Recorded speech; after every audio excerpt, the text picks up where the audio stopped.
chili doesn't wear off soon, I'm gonna have to hose you down. Oh, Shirley. Hey, where's Rerun?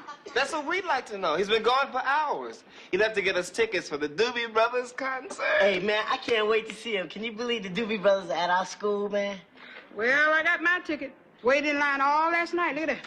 All night? Weren't you afraid of being mugged? Nah. Who would mug her? Sorry, Shirley.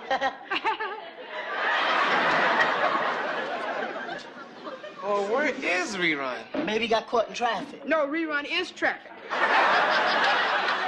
bet the Doobies make a lot of money. No, here they're donating the money to pay for the new band instruments. Oh. Man, they are too much. Speaking of too much. Hey, guys, what's happening? What's happening, Rerun? Did you get good seats? Are you kidding? Nobody has seats like these. Ah, great. Where are we sitting? Well, we're not right on top of the stage. But we're close. 10th, 11th row. Back away. 20th? Back? Rerun, there's only 25 rows in the school gym. I know. So where are we sitting? The corner of 138th in Manchester. What? Oh, wait, I can explain. You see, there was a long line to get tickets. So to keep up my strength, I stopped at a hamburger stand. So what? Well, by the time I got back, they were out of tickets. So because you were hungry, we get nothing. Well, you want a French fry? Oh, Rerun. What are we gonna do now, Rod? We can still get tickets. How? The concert's for charity, isn't it? Yeah. Let's beg. Fat one looked like the gopher. Wait a minute. I'm on the school paper. Maybe I could get a press pass. Oh, great, but what'll I do? Well, how about your father? I mean, he's a councilman. He should be able to pull at these strings. I don't know if he'll be able to help me. See, I'm not old enough to vote yet.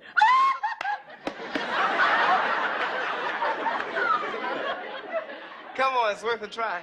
Yeah. Hey, wait a minute. What about me? I want to hear the Doobies, too. You got a quarter? Yeah? Then play it on the jukebox. You want something to eat, Rerun? Yeah, I have a hot dog. Right. With French fries? Right.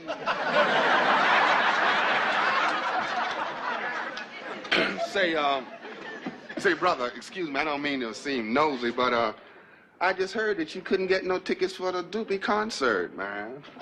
That is too bad, because the Doobie Brothers are some beautiful guys. Woo! You know them? Man, me and the Doobies go back a long time. Really? Yeah, really. Al Dunbar. Rerun. Rerun. Well, look here, Rerun. Here you go, my man. Wow. 3 front row seats. That's right, brother. They're for you. Mine? Mm-hmm. What's the catch? Hey, come on now, man. There ain't no catch. I just want you to do me and the Doobies a favor. I'd like to do the Doobies a favor. What is it? I want you to record the concert. Me? How can I record the concert? Easy, Rerun. Just take a tape recorder inside at the beginning and turn it on and turn it off at the end. Why don't you do it? Look, I would love to, man. Really love to. But if the Doobie Brothers see me, they're going to start hollering, let's sing this one for Brother Al, huh? And they won't be themselves. And we want them to be themselves. You understand? Okay, no problem. Fine. But look here. Just don't tell a soul, because big stars like that get all nervous and shy when they know they're being recorded. Don't worry. Wow. Way to Roger and Dwayne hear about this. Hey, man, I said don't tell a soul, all right? Now, look, why don't you meet me back here about 7:30, and I'm going to supply you with the tape recorder, right? And the tickets. I'll be here. Right, and to seal the deal, I'm going to give you a professional sound man salary for a day. Wow. $4. Dad, hey, hi. This is your son. Dad, I need a favor. See, you got to get me in to see the Doobie Brothers. They're playing at our school. Yeah, they're a rock group.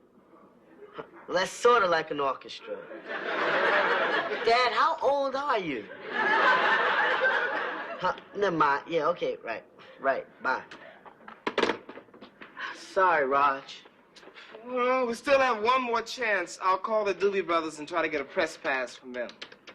Well, how you gonna call them? I mean, there's nobody like you. Or me. They've got people who talk to nobodies like us. They're called public relations people. Now, they're at the Bedford Hotel. D, I have to use the phone. Raj, let me remind you, who lives in this house besides you? You? And when you live in another person's house with another person, shouldn't you ask permission to use what's in another person's hand? Okay. May I use the phone? May I use the phone what? May I use the phone, please? When I'm finished. D, this is important. So is this. Betty, you'll never guess what we got in our house today. A pay telephone. If you want to use the phone, you have to pay a quarter.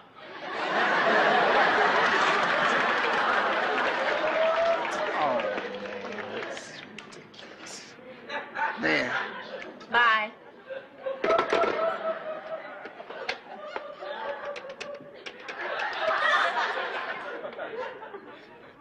Hello there. The Doobie Brothers room, please. And I'll speak with any Doobie who do be in.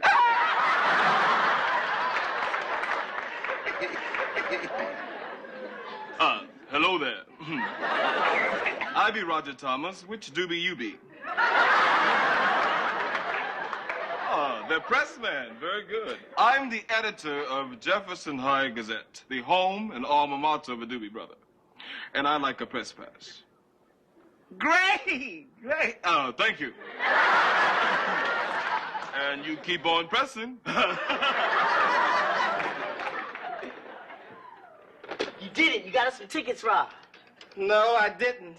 But I did get an interview for this afternoon. Well, all right. At least we'll get to meet him. Yeah, but I wanted to go to the concert. Come in. Hey, what's happening? Oh, it's you. Okay, if you don't care that I got tickets, I'll leave. Goodbye. Oh, wait. What tickets? Well, just the 3 front row seats I got. But I can leave. Goodbye. Oh, come on, Rerun. You're kidding. Let me see him. Well, I'm gonna pick them up tonight at 7:30 before the concert. How'd you get them? I met a guy in the soda shop who works for the Doobies. He gave them to me. And that's all I can tell you on an empty stomach. Dwayne? Well, that's great. 3 front row seats, Rerun. Let me get this straight.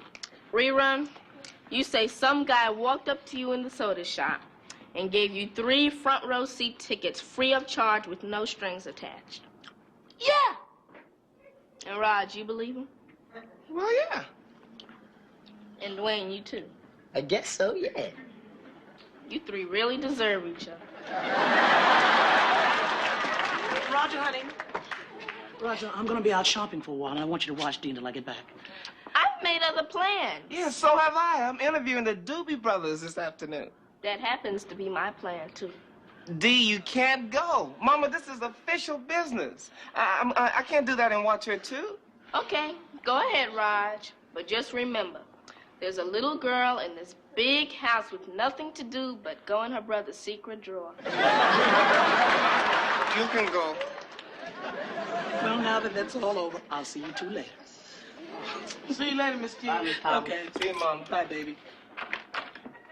And Roger, take good care of your sister. I'll go with you, Raj. Just to keep an eye on D. Me too, so I can keep an eye on Rerun, okay? Oh, great. Now, how am I going to sneak 3 extra people in? Easy. We'll all hide behind Rerun.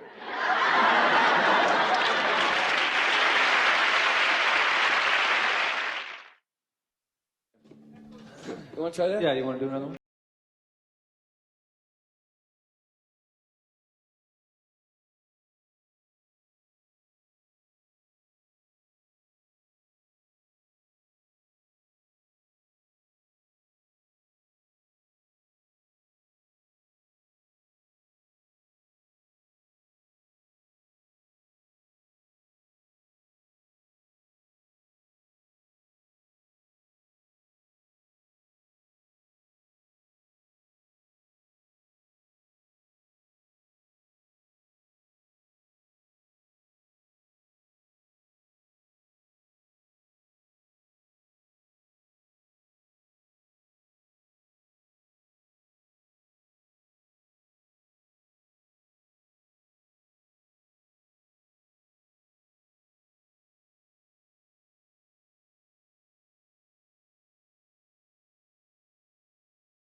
See what you did, D. You kids will have to leave. We're getting ready for a big concert. But I'm here for the interview. We're rehearsing right now. No, you listen. We're your fans, and without your fans, you wouldn't be here rehearsing. You guys, listen, that's fine and well, but usually we... And don't talk when I'm in the middle of a sentence. Okay. Excuse me, but who is this kid? My sister. D, will you come on and sit down? I know what I'm doing. Whatever you want to know, just ask. I would like to know if you'll give my brother an interview for the high school paper. Sure, no problem. Okay, man. Hey, all right! But first, I want to know if you'll sing another song. How about Little Darling? Yeah, let's dedicate this song to our little darling. Thanks. But this time, a little more bass.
Enough bait for there, huh?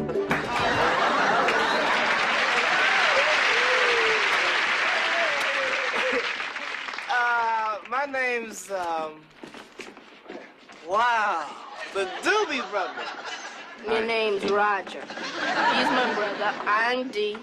That's Rerun, and that's Dwayne. Hey, Dwayne. Hey. Right. They're not bright, but at least they're housebroken. Hey, Rerun. I remember you from Miss Phillips' class. Hey, that's right. Nice to see you came back for the concert. Came back. I'm still here.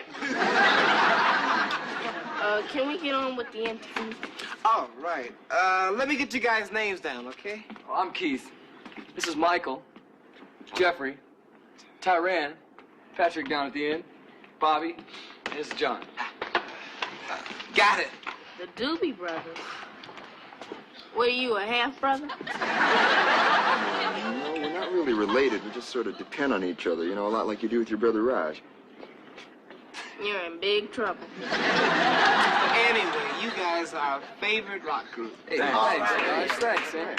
Speak for yourself, Raj. Nothing personal. You're just a little before my time. Oh? What's your favorite group? The Jackson 4. Wait a minute. That's the Jackson 5. No, the Jackson 4. I'm not too crazy about one. Well, no matter. After tonight, I'm sure that we'll be one of your favorite rock groups. I don't want to go to your concert. Besides, I don't have a ticket. Oh, we can get you, man. Don't worry about it. You can come with me. You don't need a ticket. You can be my guest. You know, you guys might catch on. Now we can go together. Lovely. Hey, guys, I really love your new album, Living on the Fault Line. So do I. Yeah. Well, what's your biggest problem? I mean, what gets you the craziest? When engine goes off. Say it's definitely bootlegging. Yeah. Bootlegging? Yeah, that's bootlegging. What's that? That's where somebody illegally records one of our concerts, you know, and sells it to the public. Yeah, what happens is, see, the record company doesn't make any money, we don't make any money, and the public gets a pretty bad recording. Well, how do they get away with it?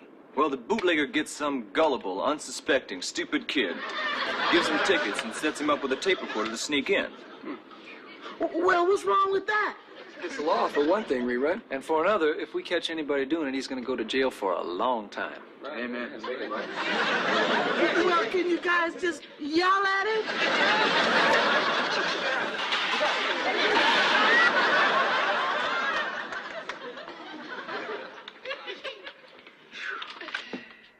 Hurry up, Rerun.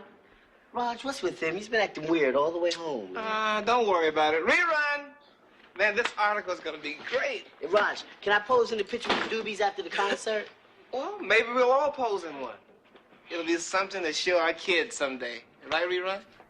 After tonight, I'll never see my kids. How come? They don't allow kids in state penitentiaries. What are you talking about? Bootlegging.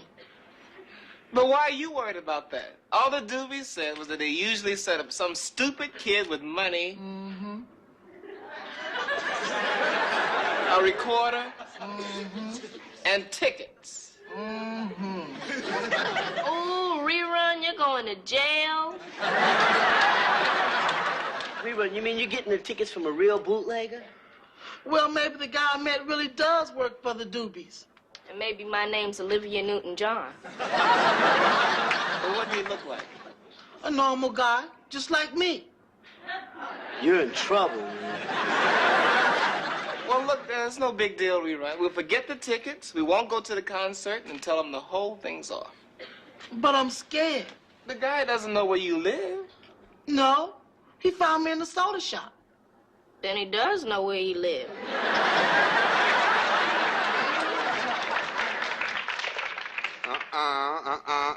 Now, look, there ain't no way that you are gonna back out of this, fathead. No, listen! I will blow the whistle on this whole operation. I am with the press. Oh, yeah? What paper? The Jefferson High Gazette. The who? The Jefferson High School Gazette. Boy, you better sit down and pay attention. Yes, sir.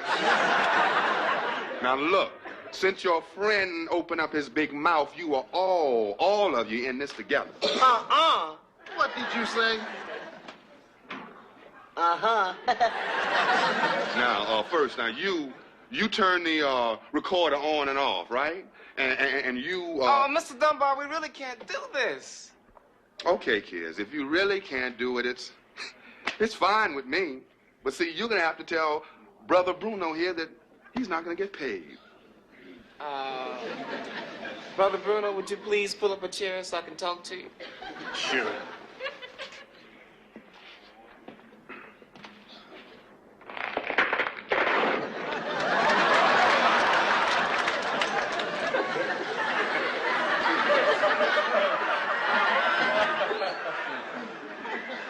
You said I push this for record, right? Yeah, that's right.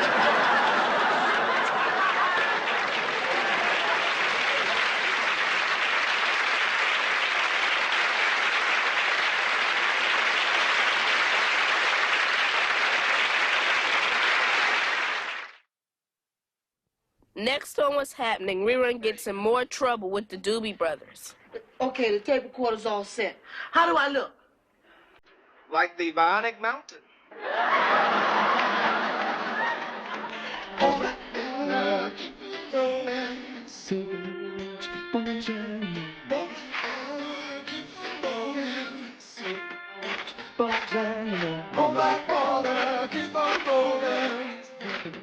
Keep on shining on me.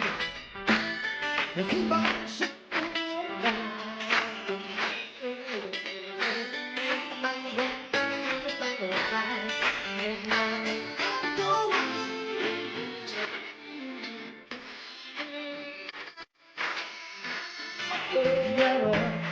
Testing, testing, testing. 1, 2, 3, testing. Fly me to the moon. And let me play among the stars. I don't care. Guys, will y'all be serious? Let me try. Help!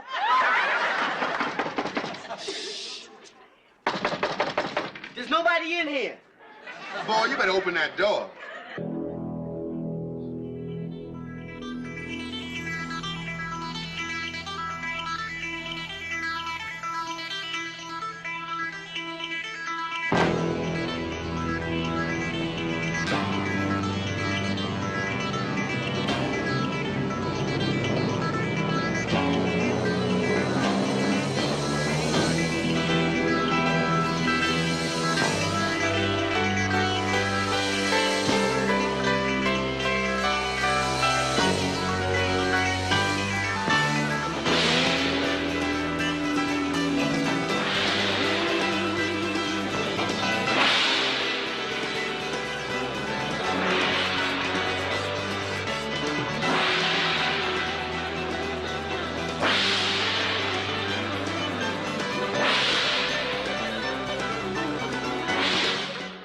I thought you guys were our friends. How could you guys do this to us? I'm sorry. We were forced. A guy gave us the recorder, money, and great seats. You really twisted your arm. Are you gonna go to jail? Taking my brother, taking my sister.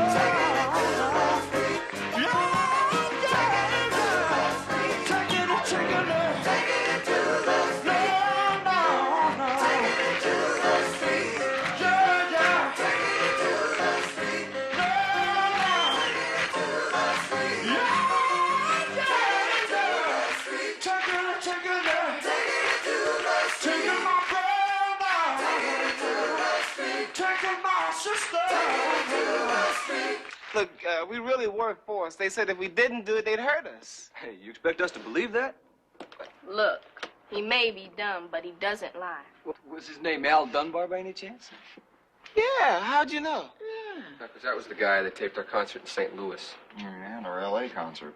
And moving high on the charts is the Jefferson High concert, number 40 with... Will somebody help me with this? There you go. Okay, the tape recorder's all set. How do I look? Like the Bionic Mountain. Well, Rerun, don't move around too much, man. The tape recorder might fall off, all right? Yeah, but what if I have to go to, you know what? Well, I hope you remember to turn the thing off.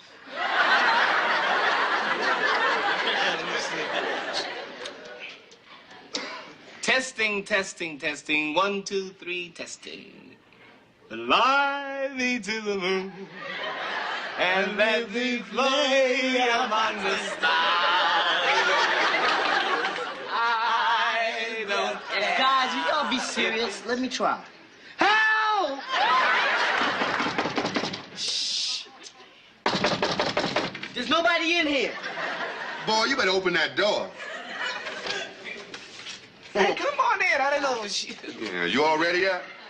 Yeah, I guess so. Oh, wait a minute, man. The tape recorder is sticking out. Oh, wait, we'll fix it. We'll be right out. Okay, hurry up. Fly me to the moon.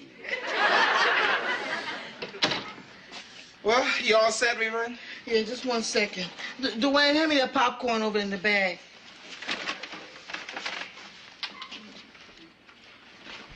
Okay, now hand me the sodas and the candy bar. Rerun, why are you hiding all this food? Because it said on the back of the ticket, no food allowed. I don't want to break the law.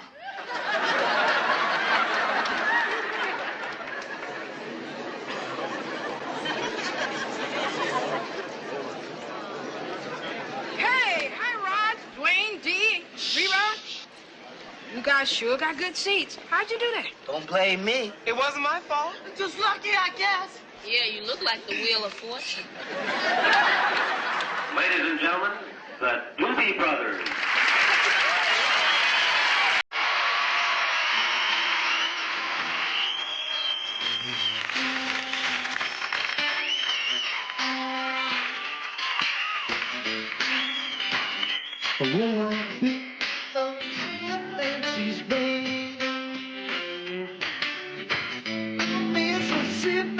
She's calling my name.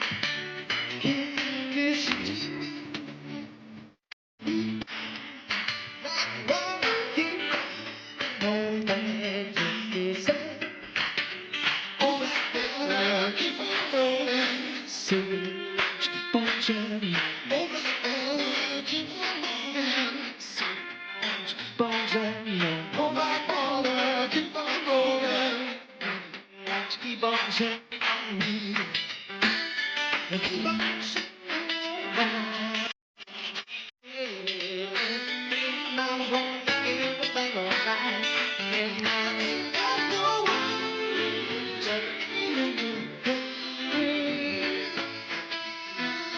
Yeah.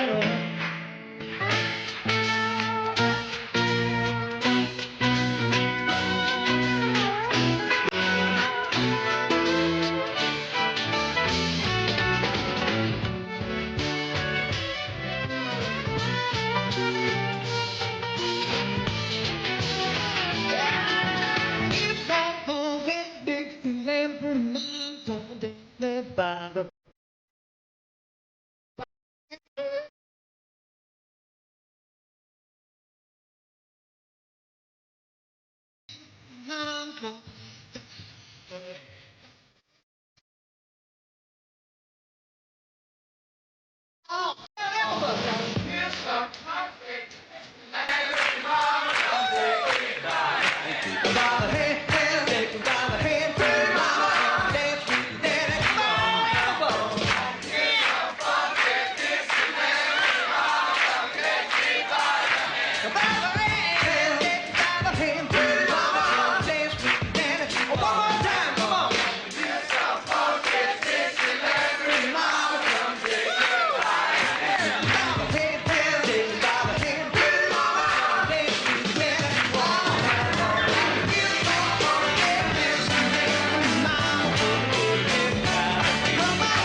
Thanks so much.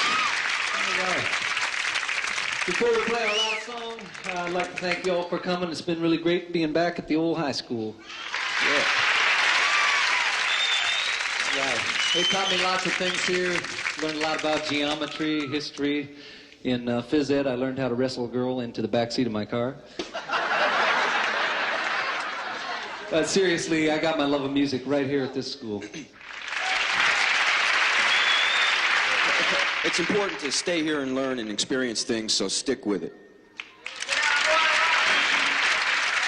Okay, so we're going to go on to our next song, so if anybody feels like getting up and dancing, do it.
I thought you guys were our friends.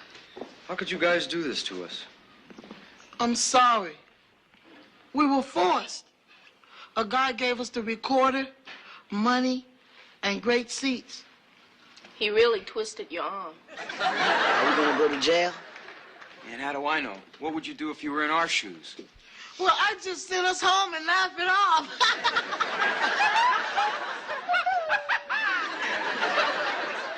Not funny.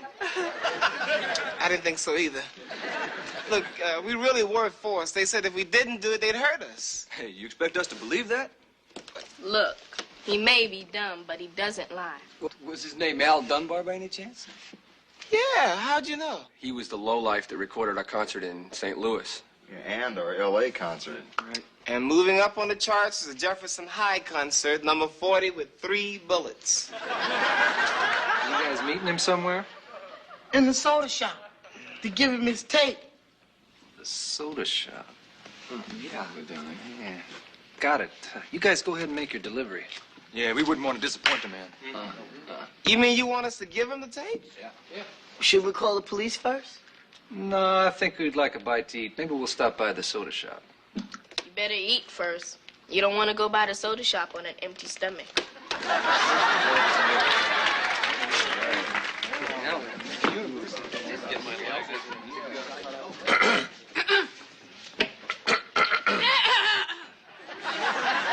Same as shake and bake. I like an order. You got it. About face march. I don't mean that type of order. I like me a big old filet mignon, medium rare. Filet what? Filet mignon, medium rare. Oh, that filet. Oh, would you like a baked potato with that, sir? Yeah. And a little chives with that? Yeah. Yeah? Would you like steak sauce with this, sir? Right on, sister. Mm-hmm. Well, now, how about a little shrimp cocktail for starters? All right. Is that all right? Yeah. Yeah? Okay. Sir, may I suggest a piece of pecan pie for dessert? Now you talking. Am I talking? Yeah. Yeah? Here you go. Well, what is this? Your grocery list.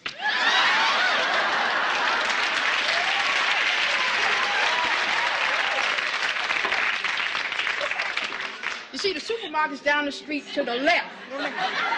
Oh, yeah, and don't forget to ask them for a doggy biscuit for Fido here.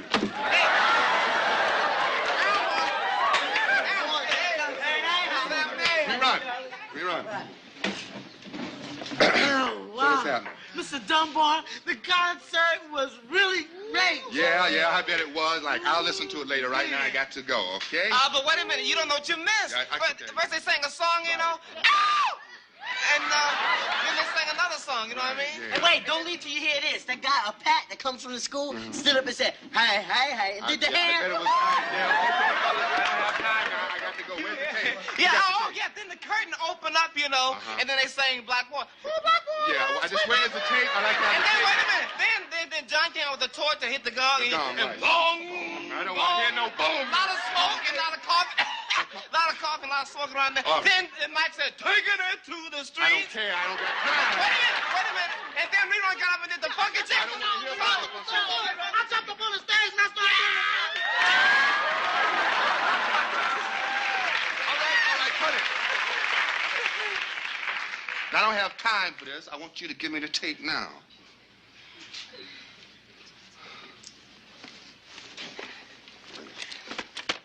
All right. Thank you, kids. Thank you very much. Come on. Well, how about a celebration on the house? I don't have time. Goodbye, gentlemen. Goodbye. Hey, Al Dunbar. What are you doing?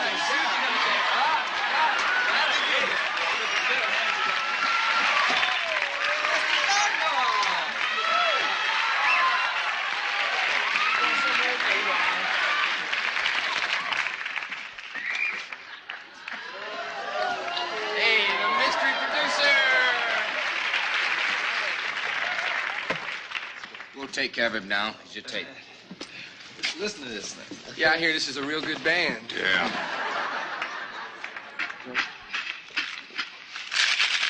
What's that? Popcorn.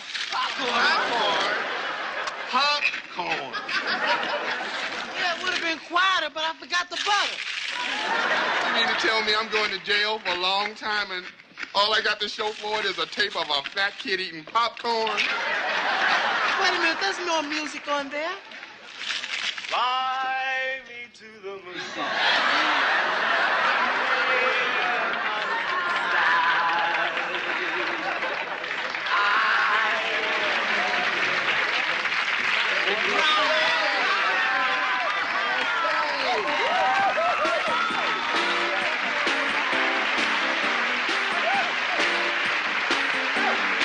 The morning Los Angeles light slid through the thin blinds of Raj's apartment like a nosy neighbor, uninvited and persistent, illuminating a living room that looked like it had been argued into existence by nostalgia and unfinished adulthood.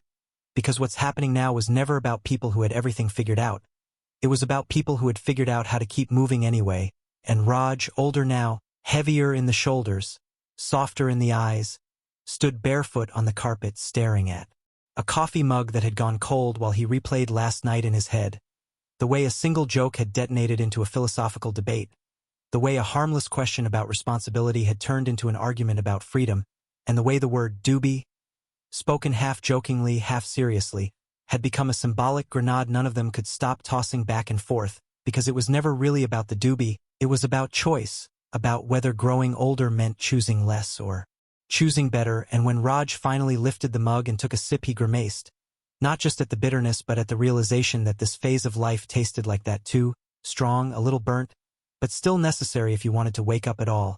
And as if summoned by the thought, the door knocked, a familiar rhythm that didn't wait for permission, and there was Rerun, older but unmistakably Rerun, filling the doorway with the same infectious grin and a plastic bag of pastries like a peace offering, because some habits, unlike people, refused to age, and Rerun didn't bother with greetings so much as announcements, declaring that he had come to settle the debate once and for all, because if last night proved anything it was that grown men could still argue like teenagers if you gave them the right trigger, and Raj let him in knowing full well that settling anything with Rerun was just another way of extending the conversation indefinitely, which, in its own way, was comforting because stability sometimes meant knowing exactly how chaos would behave, and Rerun launched into his monologue about how people overthought everything now, how back in the day a doobie was either smoked or not smoked and nobody wrote essays about it, and Raj listened, not to interrupt but to hear the subtext, the fear of becoming irrelevant, the worry that time had quietly reassigned their roles without asking, and when Raj finally spoke he did so gently, pointing out that maybe the reason they talked so much now was because they had more to lose, and Rerun scoffed, but not convincingly, because even he knew that youth's bravado had been replaced by a middle-aged inventory of consequences, and the conversation shifted as it always did when the truth got too close, sliding sideways into jokes, into stories about jobs and bosses and the absurdity of paying bills for things that once felt optional, until the knock came again, lighter this time, almost polite, and Dwayne stepped in with that calm confidence that had matured into something almost philosophical, carrying not pastries but a folded newspaper and a look that said he had already read everyone's arguments before they'd spoken them, and Dwayne, ever the observer, commented that the real issue wasn't the doobie at all but the ritual around it, the way people use symbols to negotiate their identities, which made Rerun roll his eyes and Raj smile, because Dwayne had always been the one to intellectualize, the moment to zoom out when everyone else zoomed in, and as they sat together the room filled with that rare blend of familiarity and uncertainty that defined their lives now, where every laugh carried a shadow of nostalgia and every serious thought threatened to tip into regret, and when Shirley arrived late, apologizing out of habit more than necessity, the energy shifted again, because Shirley brought with her the unspoken standard, the moral compass that didn't always point north but always pointed somewhere deliberate, and she listened to them banter before cutting through with a simple question about why men made everything about proving something instead of understanding something, and silence followed, not awkward but reflective, because sometimes the truth didn't need volume, and Raj felt that familiar tug between past and present, remembering when they were kids arguing about concerts and curfews, when consequences were theoretical and tomorrow felt infinite, and now tomorrow had weight, it had appointments and expectations, and the debate about doobie or not doobie became a lens through which they examined adulthood itself, with Raj admitting that he wasn't afraid of the act but of what it represented, the temptation to pause instead of push forward, to check out when life demanded checking in, and Rerun countered that sometimes pausing was survival, not surrender, that rest wasn't the enemy of responsibility, and Dwayne added that intention mattered more than action, while Shirley reminded them that intention without awareness was just another excuse, and the conversation spiraled, not in circles but in layers, each pass revealing something new, until laughter returned, softer now, less defensive, and Raj realized that this was the continuation they'd never planned for. Not a sequel that repeated the same jokes but one that asked harder questions with the same characters, and as the afternoon sun shifted and shadows stretched, the argument lost its edge and gained something else, a sense of shared resilience, because they were still here, still talking, still willing to challenge each other without walking away, and that, Raj thought, was the real victory of adulthood, not perfection but persistence, not certainty but conversation, and when Rerun finally stood, brushing crumbs from his shirt, declaring the debate unresolved but the pastries conquered, Raj felt lighter, not because the question had been answered but because it had been asked honestly, and as they filed out one by one, promising to continue later, Raj lingered in the doorway, watching his friends descend the stairs into their separate lives, realizing that the story wasn't about whether they chose Doobie or not Doobie, but about choosing each other again and again, in a world that constantly offered reasons not to. And when the apartment finally fell quiet, Raj returned to his cold coffee, took another sip, and this time didn't grimace, because some bitterness, he knew now, was just the flavor of staying awake. The next evening arrived with the kind of Los Angeles dusk that felt deliberately staged, purple-orange skies bleeding into the silhouettes of palm trees like a memory that refused to stay neatly in the past, and Raj found himself walking instead of driving, letting the rhythm of his steps replace the static noise that had settled in his head since yesterday.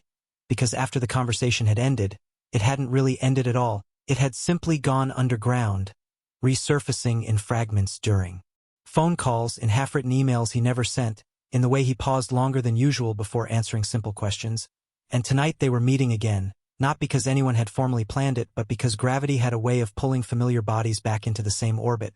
And Raj reached the small neighborhood bar they'd unofficially adopted as neutral territory, a place too worn to pretend it was cool and too honest to feel judgmental, where the bartender knew their names but not their histories, and inside he saw Rerun already there, leaning against the bar with a soda water he insisted was temporary.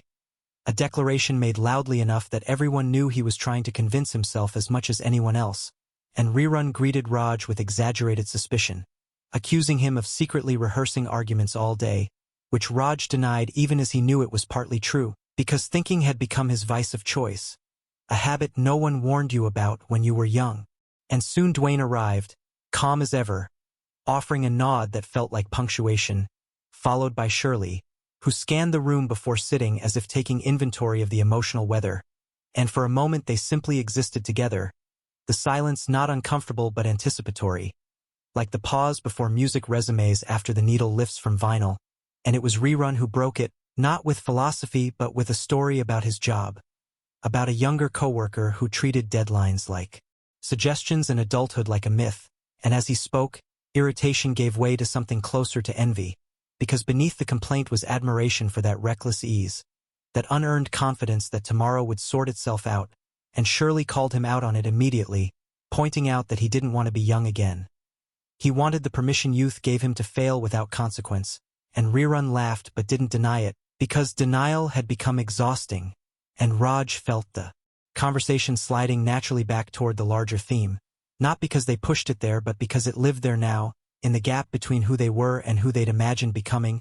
And Raj admitted that part of his discomfort with the whole Doobie argument was that it symbolized an escape he no longer trusted himself to return from easily, because responsibility had crept into his bones quietly, not as a burden but as a habit, and habits, once broken, were harder to rebuild. And Dwayne listened intently before offering that maybe the fear wasn't about escape at all but about identity erosion, the worry that letting go even briefly would undo years of careful self-construction.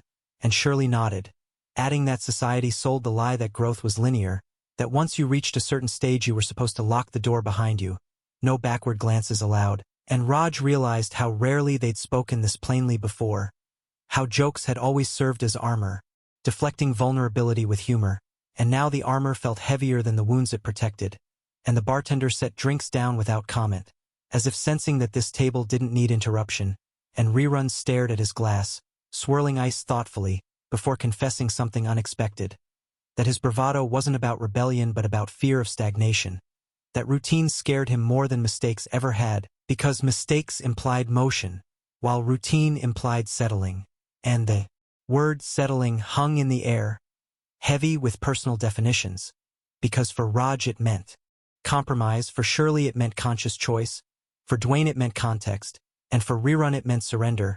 And the debate evolved again, less heated, more reflective, and Raj noticed how each of them framed adulthood differently, like four people describing the same city from different neighborhoods. And as the night deepened, the bar filled with younger voices, laughter that carried a pitch of invincibility Raj recognized instantly, and he watched a group at the next table arguing loudly about music, about whether something old could still be relevant, and it felt like déjà vu layered with irony, because once upon a time that had been them, arguing about concerts and tickets and whether rules applied if you ignored them hard enough. And Shirley followed his gaze, remarking softly that time didn't steal relevance, people just forgot how to translate it, and that comment unlocked something in Raj, a realization that the continuation of their story wasn't about clinging to the past or rejecting it, but about reinterpretation, about learning how to speak their accumulated experience in a language that still felt alive. And Rerun, sensing the shift, proposed a ridiculous experiment, suggesting that instead of arguing abstractly they should each define what doobie or not doobie actually meant to them now, stripped of nostalgia and rebellion, and they laughed at the idea even as they accepted it, because sometimes clarity arrived disguised as a joke, and Dwayne went first, describing it as a question of agency, not indulgence, the ability to choose deliberately rather than reactively, and Shirley framed it as awareness, knowing why you said yes or no and owning the consequences without shame, and Rerun surprised them by saying it represented permission, the freedom to exist without constantly auditioning for an invisible judge, and when it was Raj's turn, he hesitated, feeling the weight of their attention, before admitting that for him it symbolized trust. Trust in himself to engage with the world without numbing it. Trust that he could rest without disappearing. And as he spoke he felt something loosen inside him, like a knot untied not by force but by patience, and the table fell quiet again, this time with something like relief, because naming things had a way of shrinking them, and the conversation drifted into lighter territory, stories from the past retold with new inflections, moments that once felt monumental now remembered with affectionate humility, and Raj realized how memory itself evolved, how the same events aged alongside them, shedding ego, gaining nuance, and as last call approached, the bartender announced it without ceremony, and they stood slowly, joints protesting in solidarity, and outside the night air felt cooler, sobering, grounding, and they lingered on the sidewalk longer than necessary, reluctant to end something that finally felt resolved. Even if no definitive answer had been reached, and Rerun joked that they'd probably be having the same argument in another 20 years, just with better vocabulary and worse knees, and Shirley smiled, saying that as long as they were still arguing, it meant they were still engaged, still alive to the questions, and Raj walked home afterward with a sense of quiet alignment, not certainty but acceptance, understanding that adulthood wasn't about choosing one version of yourself and defending it forever, but about allowing revision without erasure. And when he reached his apartment, he noticed the same coffee mug still in the sink, untouched since morning, and instead of making fresh coffee, he washed it carefully, a small ritual of closure, and as he set it on the rack, he felt a gentle confidence settle in, the knowledge that continuation didn't require repetition, that this second act of their lives could be just as rich, just as messy, just as meaningful, if they let it be, and with that thought, Raj turned off the light not to escape the day but to rest within it, trusting that tomorrow's questions would be met with the same honesty, the same humor, and the same enduring connection that had carried them this far. Morning didn't arrive all at once for Raj, it seeped in gradually through sound before light, the distant hum of traffic, a neighbor's radio bleating an old soul song through thin walls, the clatter of a trash truck that felt louder than necessary, and he lay awake longer than usual, not tired but reflective, because something from the night before had shifted, not dramatically, not with fireworks or declarations, but with the quiet confidence of a thought finally finding its place. And when he eventually rose, stretching joints that reminded him he was no longer the kid who could sleep on a couch and wake up ready to conquer the world, he felt a calm he hadn't felt in years, the calm of not needing to resolve everything immediately, and that calm followed him through his routine, through the shower, through choosing clothes with more intention than flair, through the moment he checked his phone and saw a group message from Rerun already active despite the early hour. A string of jokes about enlightenment and pastries and how nobody had actually won the debate, which made Raj smile because winning had quietly become irrelevant. And as the day unfolded he noticed how often the theme resurfaced in unexpected places, in conversations at work where younger colleagues talked about burnout like it was a badge of honor, in the way his supervisor spoke about balance while clearly lacking it, and Raj listened more than he spoke, absorbing perspectives without rushing to categorize them, and when lunchtime arrived he found himself seated across from a coworker half his age who asked casually how he'd known when he was doing life right. And Raj nearly laughed at the innocence of the question before answering honestly that he still wasn't sure. That right changed shape depending on context, and the coworker nodded thoughtfully, not disappointed but intrigued, and Raj realized that maybe the wisdom of age wasn't in having answers but in being comfortable, living alongside questions, and that realization echoed later that afternoon when Dwayne called unexpectedly, his voice measured but curious, saying he'd been thinking about their conversation and wondering whether they'd underestimated how much their generation had been defined by reaction, by pushing against something, authority, expectations, stereotypes, and now that the opposition had become less visible, the struggle felt internal, harder to articulate, and Raj agreed, adding that resistance was easier when you could point to a villain, harder when the conflict lived inside your own habits and fears, and Dwayne mused that perhaps Doobie or not Doobie was simply the modern shorthand for that internal negotiation, the choice between self-soothing and self-confrontation, and they talked longer than planned, the conversation wandering through philosophy, pop culture, and the strange comfort of shared history, until Dwayne mentioned that Shirley had suggested a dinner later. In the week, something intentional, no bar, no distractions, just food and conversation, and Raj felt an unexpected anticipation at the idea. Because intentional gatherings carried weight now, they meant something had been prioritized, and when the call ended, the day felt less routine, more purposeful, as if a thread had been woven through it connecting moments that might otherwise have remained isolated. And that evening Raj found himself cooking, not out of necessity but desire, chopping vegetables slowly, savoring the repetitive motions, reflecting on how rituals had evolved for him, how he'd once equated spontaneity with freedom and routine with confinement, and now he understood that some routines were acts of care, boundaries you set not to limit yourself but to protect what mattered. And as he ate alone at the small table by the window, watching the city shift into night, he thought about Rerun, about how beneath the jokes and bravado lived a deep-seated need to feel relevant, to feel like his choices still mattered, and Raj felt a surge of empathy, recognizing that need in himself as well, because relevance wasn't about age but about engagement, about whether you showed up fully or retreated into nostalgia. And later, when the phone rang again, this time Shirley's name lighting the screen, Raj answered with a warmth that surprised him, and Shirley spoke candidly, saying she'd been reflecting on how often women were expected to be the moral anchors in friendships, the ones who asked the hard questions and kept everyone grounded, and how exhausting that role could be, even when chosen willingly. And Raj listened, grateful for her honesty, acknowledging that he'd often relied on her clarity without considering its cost, and Shirley laughed softly, saying that adulthood was realizing that strength didn't mean endless capacity. It meant knowing when to ask for support, and that comment lingered long after the call ended, reshaping Raj's understanding of their dynamic. And as the week progressed toward the planned dinner, Raj noticed a subtle shift in how he approached decisions, pausing before reacting, asking himself why he wanted what he wanted. And this mindfulness didn't feel restrictive, it felt liberating, like reclaiming agency from autopilot. And when the evening of the dinner arrived, he arrived early at Shirley's place, the scent of spices and simmering sauce greeting him like an embrace, and soon Rerun and Dwayne joined, bringing wine and laughter, the apartment filling with that familiar energy that only years of shared history could produce.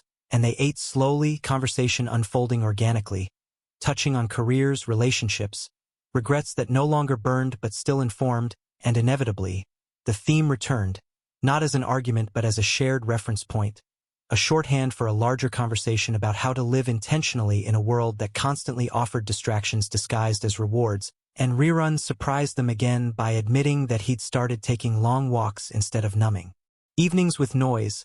That movement helped him feel present without pressure. And Dwayne shared that he'd begun journaling, not to document events but to track emotional patterns. And Shirley talked about setting firmer boundaries at work, choosing where to invest her energy rather than dispersing it indiscriminately.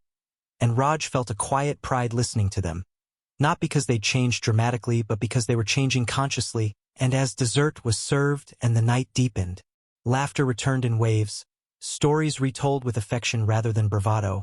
And Raj realized that this phase of life wasn't about proving resilience. It was about practicing it, about making small, consistent choices aligned with values rather than impulses.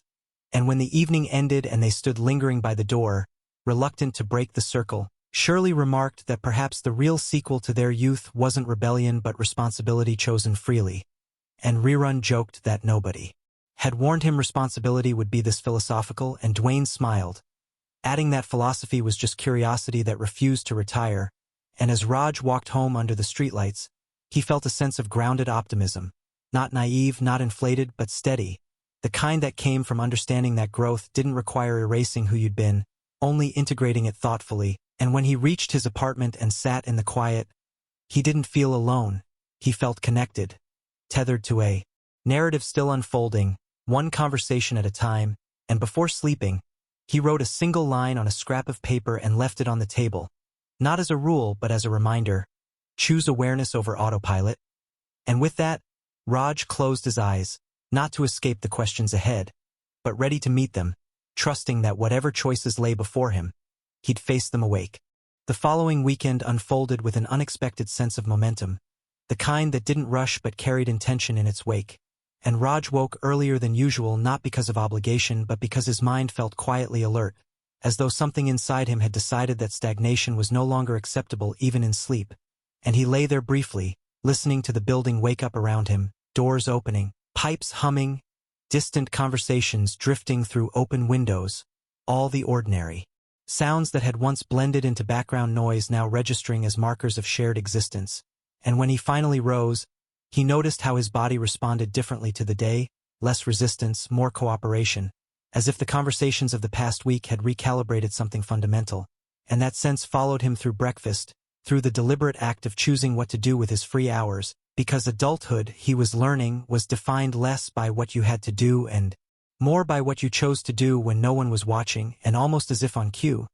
His phone buzzed with a message from Rerun proposing an afternoon basketball game at the old community court, a place that had witnessed more of their youth than any diary ever could, and Raj hesitated only briefly before agreeing, recognizing the symbolic weight of the invitation, because returning to familiar spaces with changed bodies and perspectives was its own kind of test.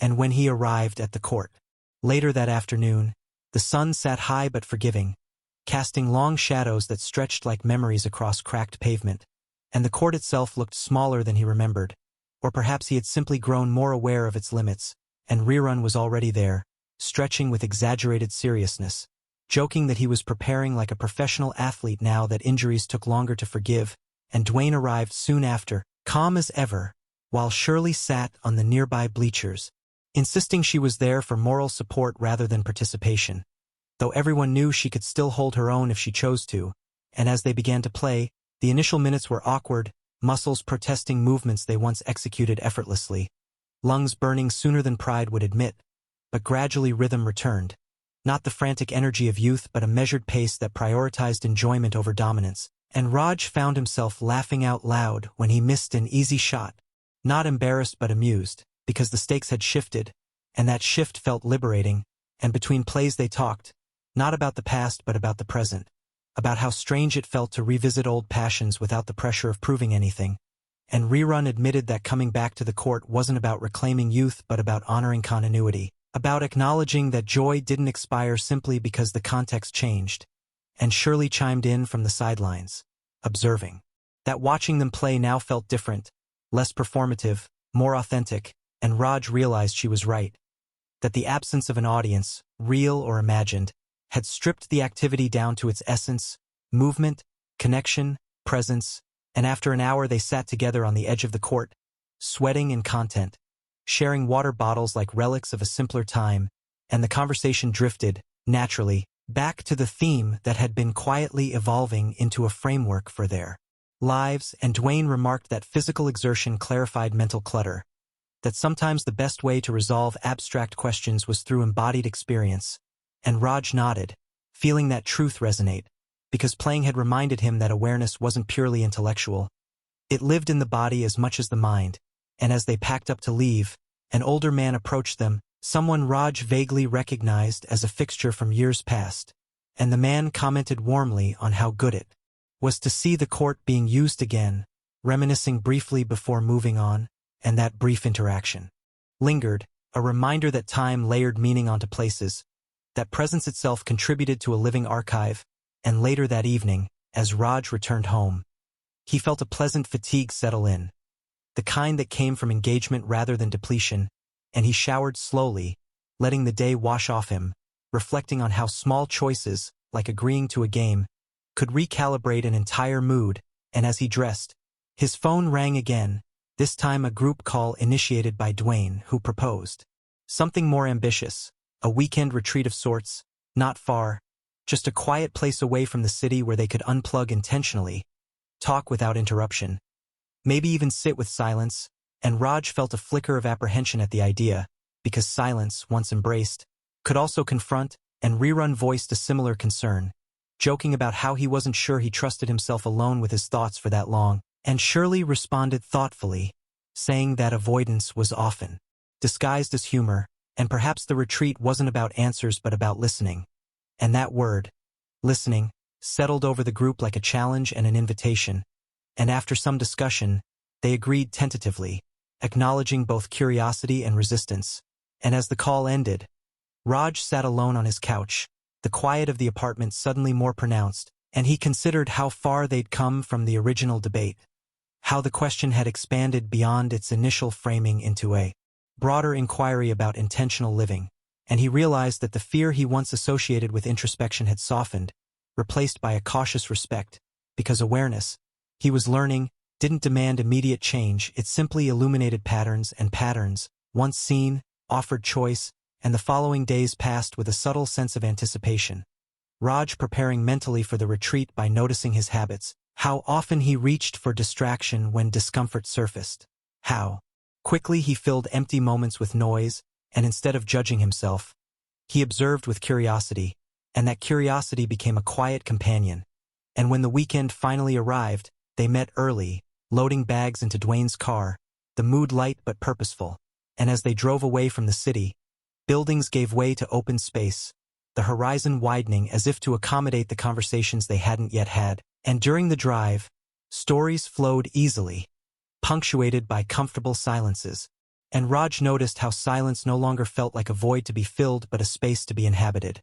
And when they arrived at the small rental house nestled near a stretch of quiet hills, the atmosphere shifted immediately, phones losing signal, schedules dissolving, time stretching in unfamiliar ways, and they unpacked, claimed rooms, and gathered in the living area, unsure how to begin without the usual social scripts, and it was Shirley who suggested they start simply, by naming intentions, not goals, not expectations, just what each hoped to notice about themselves over the weekend, and Rerun went first, admitting he wanted to understand why stillness made him uneasy, why he equated rest with irrelevance, and Dwayne shared his intention to observe how often he intellectualized emotion instead of experiencing it, and Shirley spoke about wanting to explore the balance between responsibility and self-preservation, and when it was Raj's turn, he felt a familiar hesitation before speaking.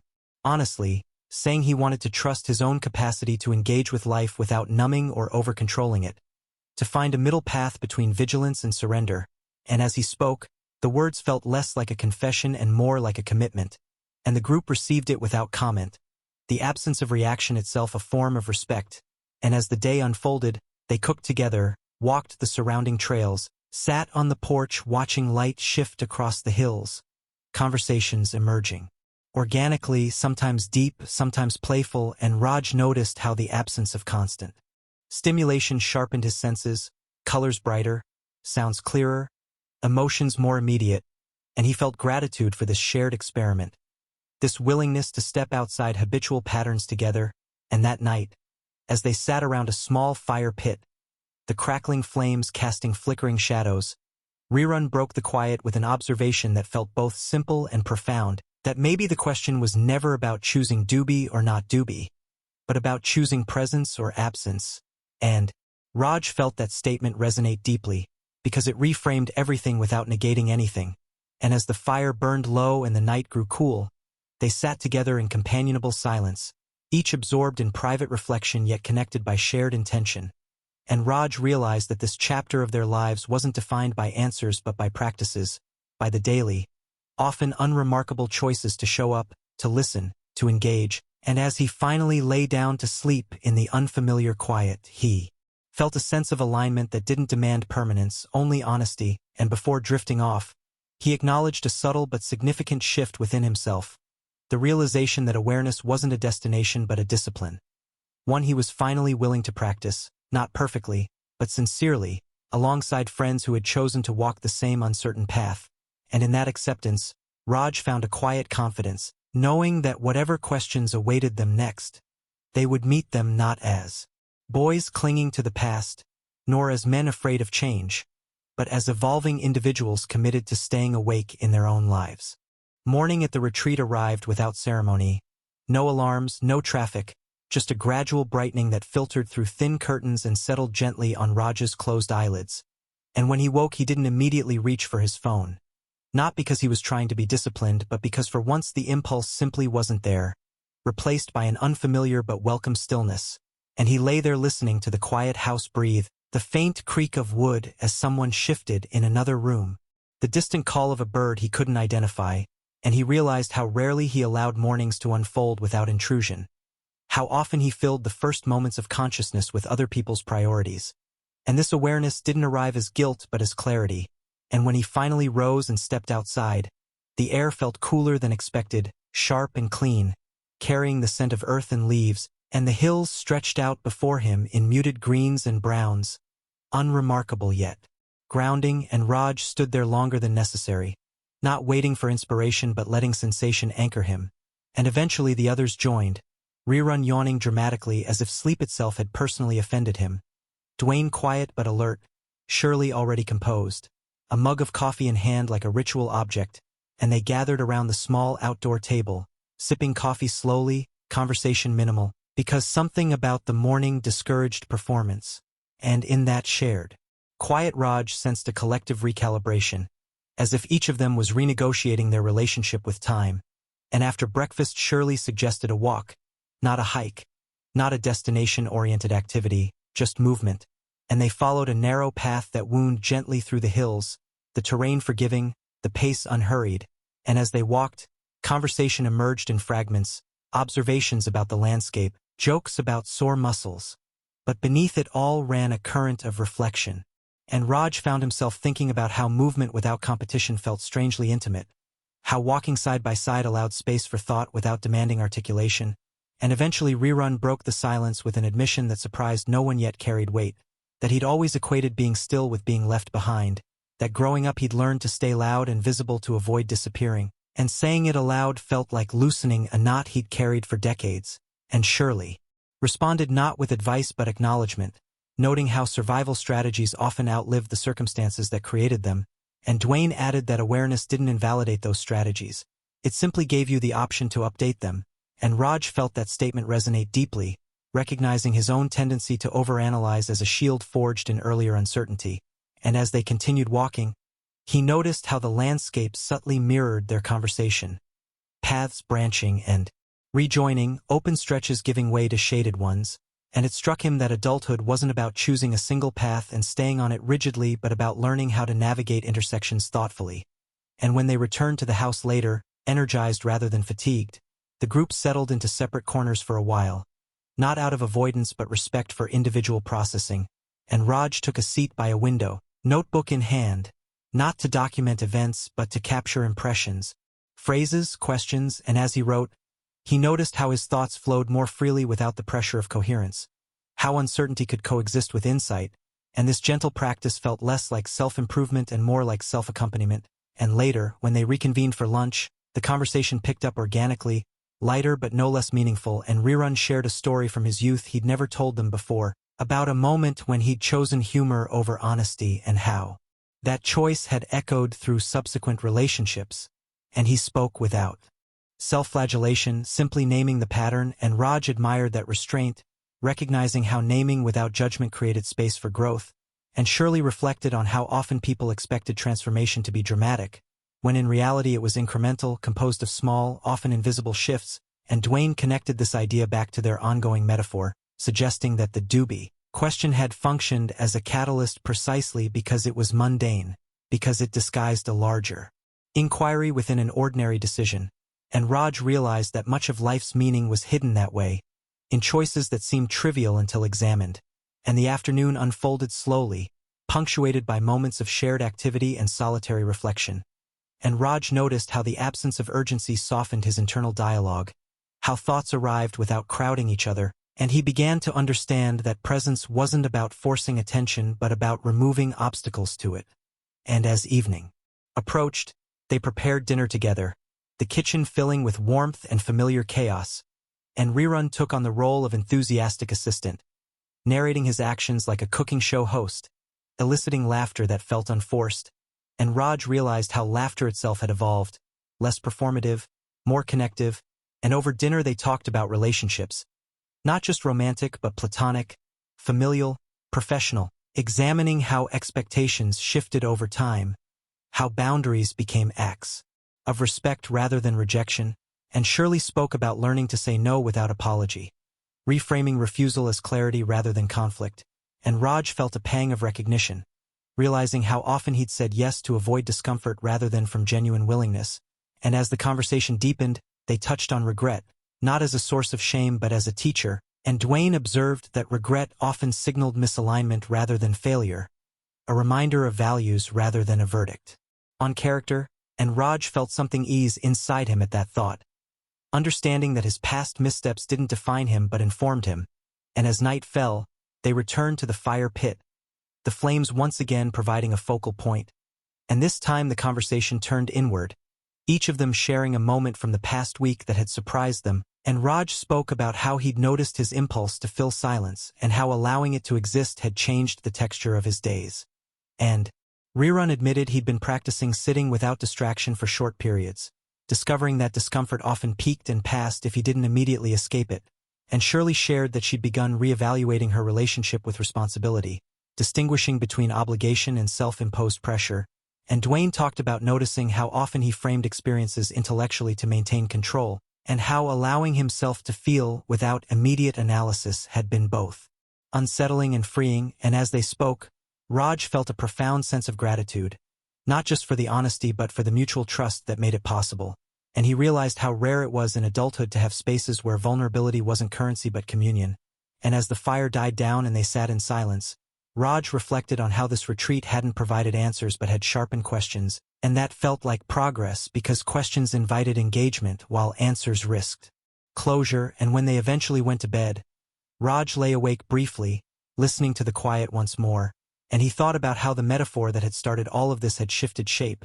no longer about indulgence or restraint but about awareness, about choosing to be present even when presence was uncomfortable, and he understood that this wasn't a one-time insight but a practice that would require renewal, patience, and compassion, and that realization didn't feel daunting, it felt grounding because practices didn't demand perfection, only participation, and as he drifted off to sleep, Raj felt a deep sense of continuity, not with his past self alone but with the evolving self he was actively shaping, and he knew that when they returned to the city, the noise and demands would resume, but something fundamental had shifted, a recalibration that would influence how he responded rather than reacted, and in that quiet confidence, he rested, not escaping the world but preparing to re-enter it with a steadier presence, aware that the true sequel of their lives wasn't written in dramatic moments but in the accumulation of mindful choices made day after day, often unseen but deeply felt.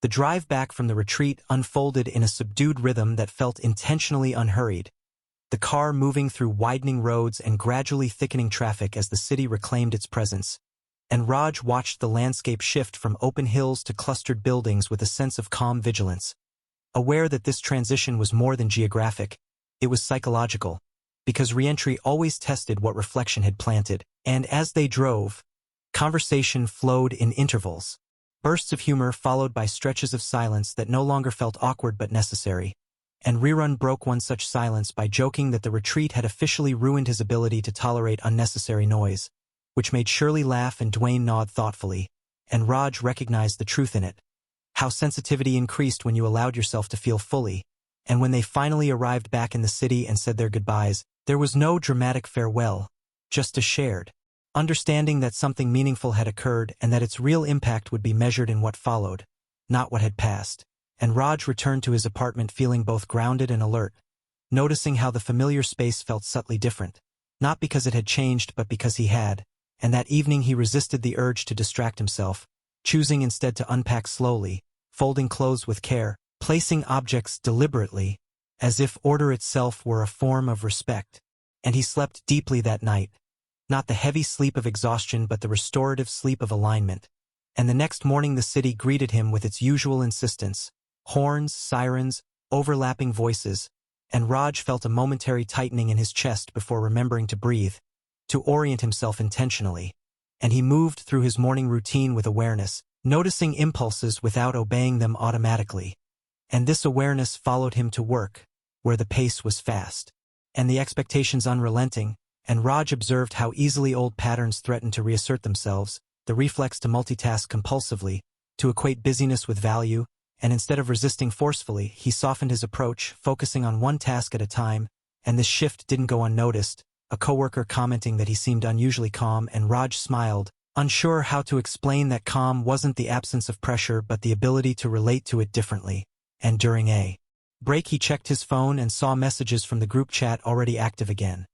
Rerun sharing an exaggerated account of his first morning back at work, Shirley responding with dry wit, Dwayne adding a reflective comment about how quickly habits resurfaced when context changed, and Raj felt a sense of continuity, comforted by the knowledge that they were navigating reentry together, even separately, and as the days passed, the insights from the retreat began to encounter resistance in the form of reality, deadlines, obligations, expectations that didn't pause for introspection, and Raj found himself tested in small ways.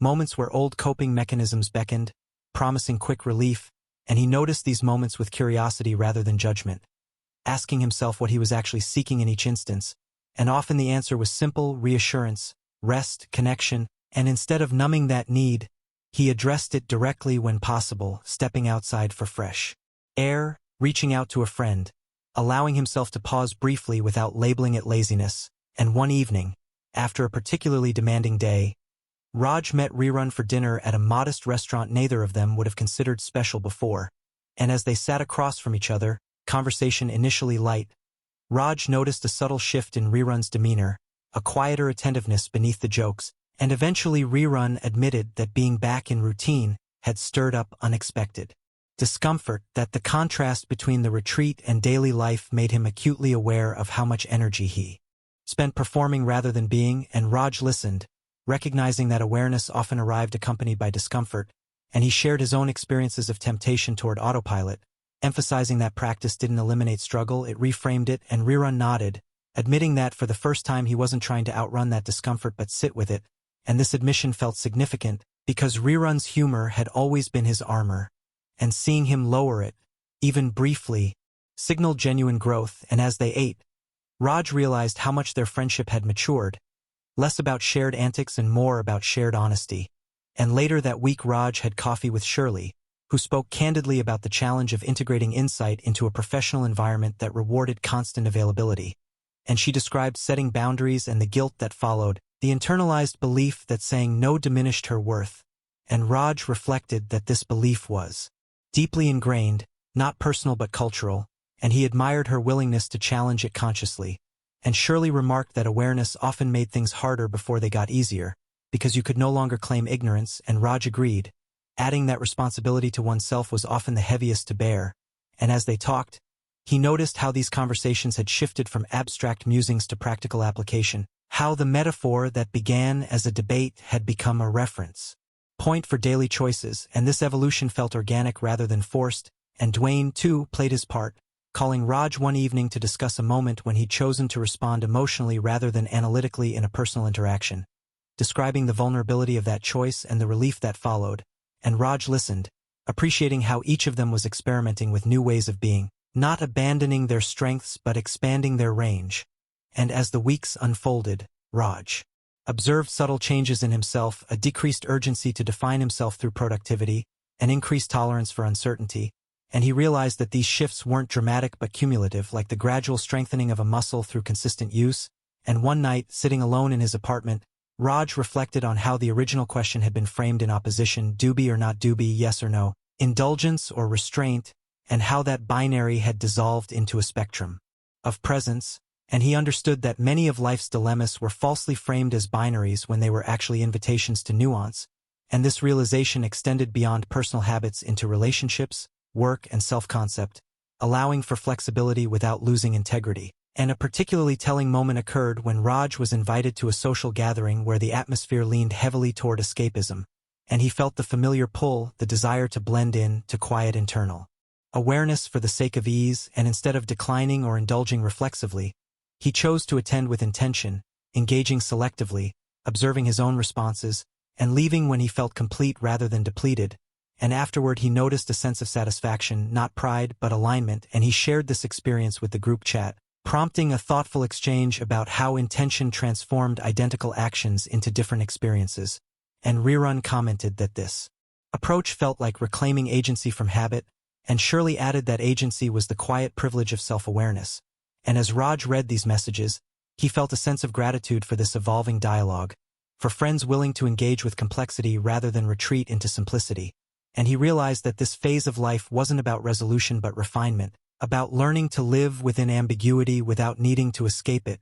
And as the season shifted, the city changing subtly in response, Raj felt a growing confidence in his ability to navigate change without losing himself. And this confidence wasn't loud or declarative, it was steady, built on repeated acts of awareness. And one evening, while cleaning his apartment, Raj found the scrap of paper he'd written earlier, the reminder to choose awareness over autopilot, and instead of feeling pressure, he felt appreciation, recognizing that he'd honored that intention imperfectly but sincerely, and he placed the note back on the table, not as a rule but as a companion. And as he sat down afterward, the quiet of the apartment felt different than before, not empty but spacious, and he reflected on how presence had transformed solitude from something to be avoided into something to be inhabited.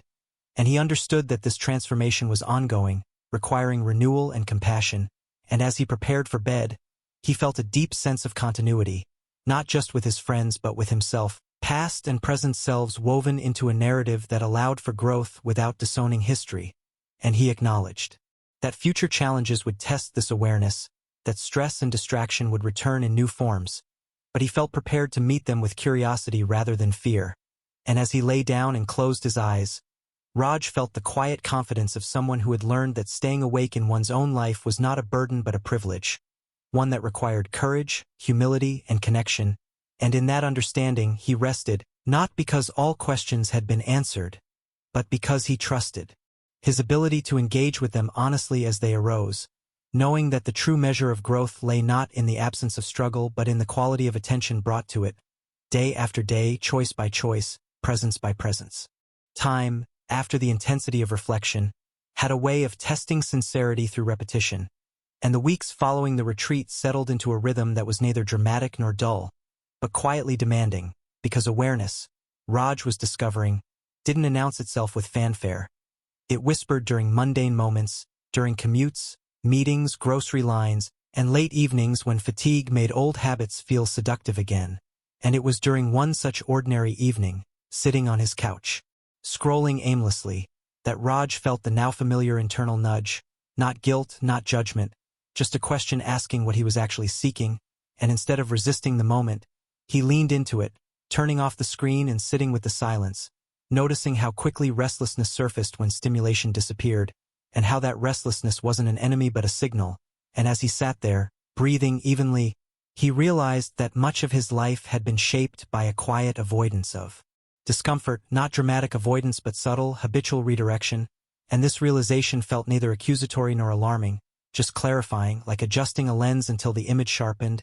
And the following day, when he met Dwayne for lunch near their old neighborhood, that clarity became conversation, because Dwayne spoke about a recent conflict at work where he'd chosen transparency over diplomacy, and while the outcome had been uncertain, he felt a strange relief in not managing perception as carefully as he once had. And Raj recognized that relief immediately, the relief of alignment, and he shared his own small experiment of choosing stillness over distraction. And they laughed at how radical such small acts felt in a culture obsessed with optimization. And Dwayne remarked that perhaps maturity wasn't about accumulation but subtraction, about letting go of unnecessary strategies that once served but now constrained. And Raj felt that idea settle deeply because subtraction required trust that what remained would be enough. And as they parted ways, Raj felt the weight of that trust, not as a burden but as an invitation. And later that week, the group gathered again.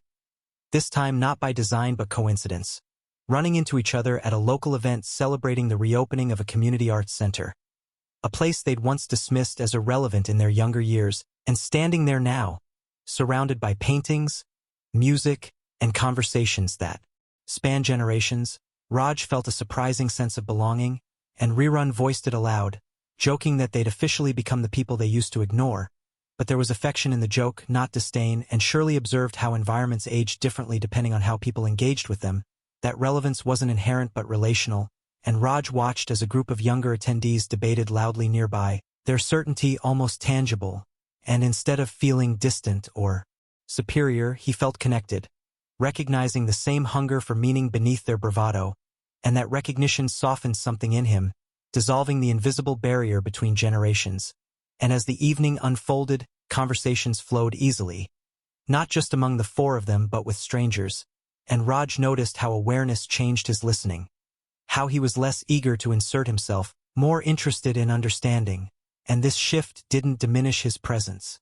It deepened it, and on the walk home afterward, Rerun admitted that he'd been thinking a lot about legacy lately, not in terms of achievement but influence, about what kind of emotional footprint he left behind in interactions, and Raj was struck by the vulnerability of the admission because Rerun had always measured impact in volume, in laughter, in immediate response, and now he was considering resonance, the quieter, longer-lasting effect, and surely encouraged that line of thought, suggesting that legacy often lived in how safe people felt around you, how free they were to be honest, and Raj felt grateful to witness this evolution, recognizing that growth didn't erase personality, it refined it, and days later, Raj faced a personal test when an old acquaintance reached out, someone associated with patterns he'd been consciously questioning, inviting him into a familiar dynamic of escapism and avoidance, and Raj felt the pull strongly, nostalgia wrapped in convenience, and for a moment he considered declining outright, but awareness invited nuance, and he accepted the invitation with clear boundaries, deciding to observe rather than dissolve, and during that meeting,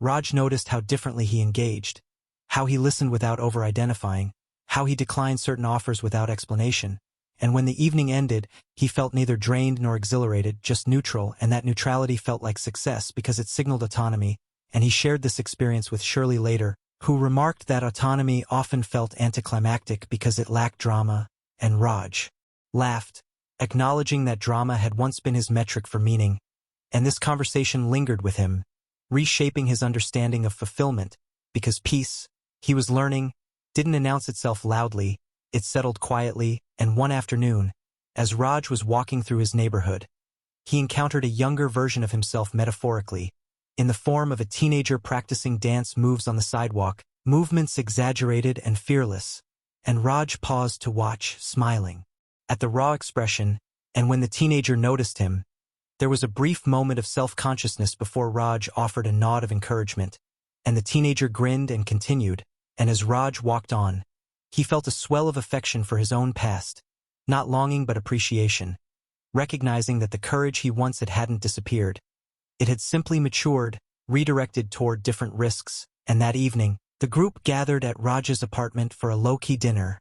No agenda, no metaphors explicitly named, just presence, and as they ate, conversation flowed from light banter to reflective pauses, and at one point Rerun asked a question that felt both simple and profound, whether any of them feared becoming boring, and laughter followed, but the question lingered, and Raj answered honestly that he feared becoming disengaged more than boring, because boredom could be playful, but disengagement was a kind of absence, and Dwayne added that depth was often mistaken for dullness by those unwilling to slow down, and Shirley observed that excitement didn't disappear with age, it diversified, and Raj felt a quiet reassurance in these reflections, recognizing that vitality wasn't tied to constant stimulation but to curiosity, and as the night progressed, they reminisced briefly, not with longing but with context, acknowledging missteps with compassion, victories with humility, and Raj noticed how memory itself had softened, edges rounded by understanding, and as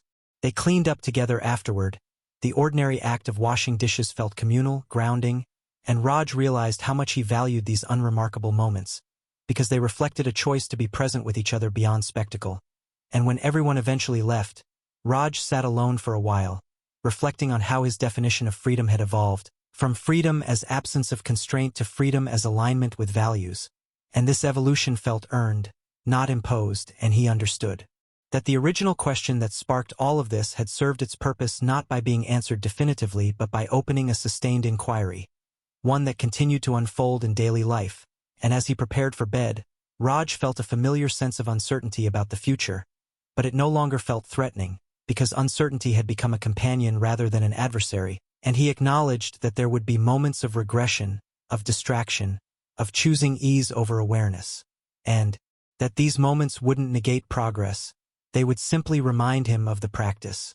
And as he lay down, the city sounds drifting in softly, Raj felt anchored in a way he hadn't before, not anchored to certainty but to intention, and he recognized that this stage of life wasn't about resolution but about relationship with self, with others, with the present moment, and in that recognition, he found a quiet satisfaction, knowing that whatever choices lay ahead, he was better equipped to meet them honestly, not perfectly, but awake, and that wakefulness, sustained through conversation, reflection, and connection, was the truest continuation of their story, one still being written in ordinary moments, infused with meaning not because they were extraordinary, but because they were chosen with care. Change rarely announced itself with ceremony. Raj was learning. It arrived disguised as repetition, as days that looked almost identical to the ones before yet felt subtly different in how they were inhabited. And as another month settled into place, he noticed how awareness had stopped feeling like an exercise and started behaving more like a background rhythm, something he could fall out of step with but always return to, and this realization came to him one quiet Sunday afternoon as he sat at a cafe near his apartment, watching people pass by with the idle attentiveness that once would have bored him, and he realized that boredom itself had transformed, no longer an enemy to be outrun but a threshold to be crossed, because on the other side of boredom lived observation, curiosity, and sometimes insight, and as he sat there sipping coffee that had long since cooled, he thought about how his younger self would have judged this moment as wasted time, unproductive and indulgent, while his present self recognized it as integration, the slow stitching together of reflection and action, and his phone buzzed with a message from Dwayne asking if he wanted to walk later. No agenda, just movement, and Raj agreed without hesitation, appreciating how easily such invitations now fit into his life without requiring justification. And when they met later, strolling through a park that had once served as a shortcut rather than a destination, they walked in companionable silence for a while before Dwayne spoke about a realization he'd had recently, that much of his life had been organized around being perceived as competent, composed, intellectually sound, and while those traits had served him well, they'd also limited his willingness to be seen as uncertain, and Raj listened, recognizing the courage it took to articulate that, and he shared his own observation that he'd spent years confusing vigilance with responsibility, believing that constant monitoring of his internal state was the same as caring for it, and they laughed softly at the irony that both strategies, competence and vigilance, had been socially rewarded even as they quietly extracted a cost, and as they walked, Raj noticed how natural these conversations had become, how depth no longer required a special setting or emotional buildup. It simply emerged when space was created, and that realization felt like progress, because it suggested sustainability.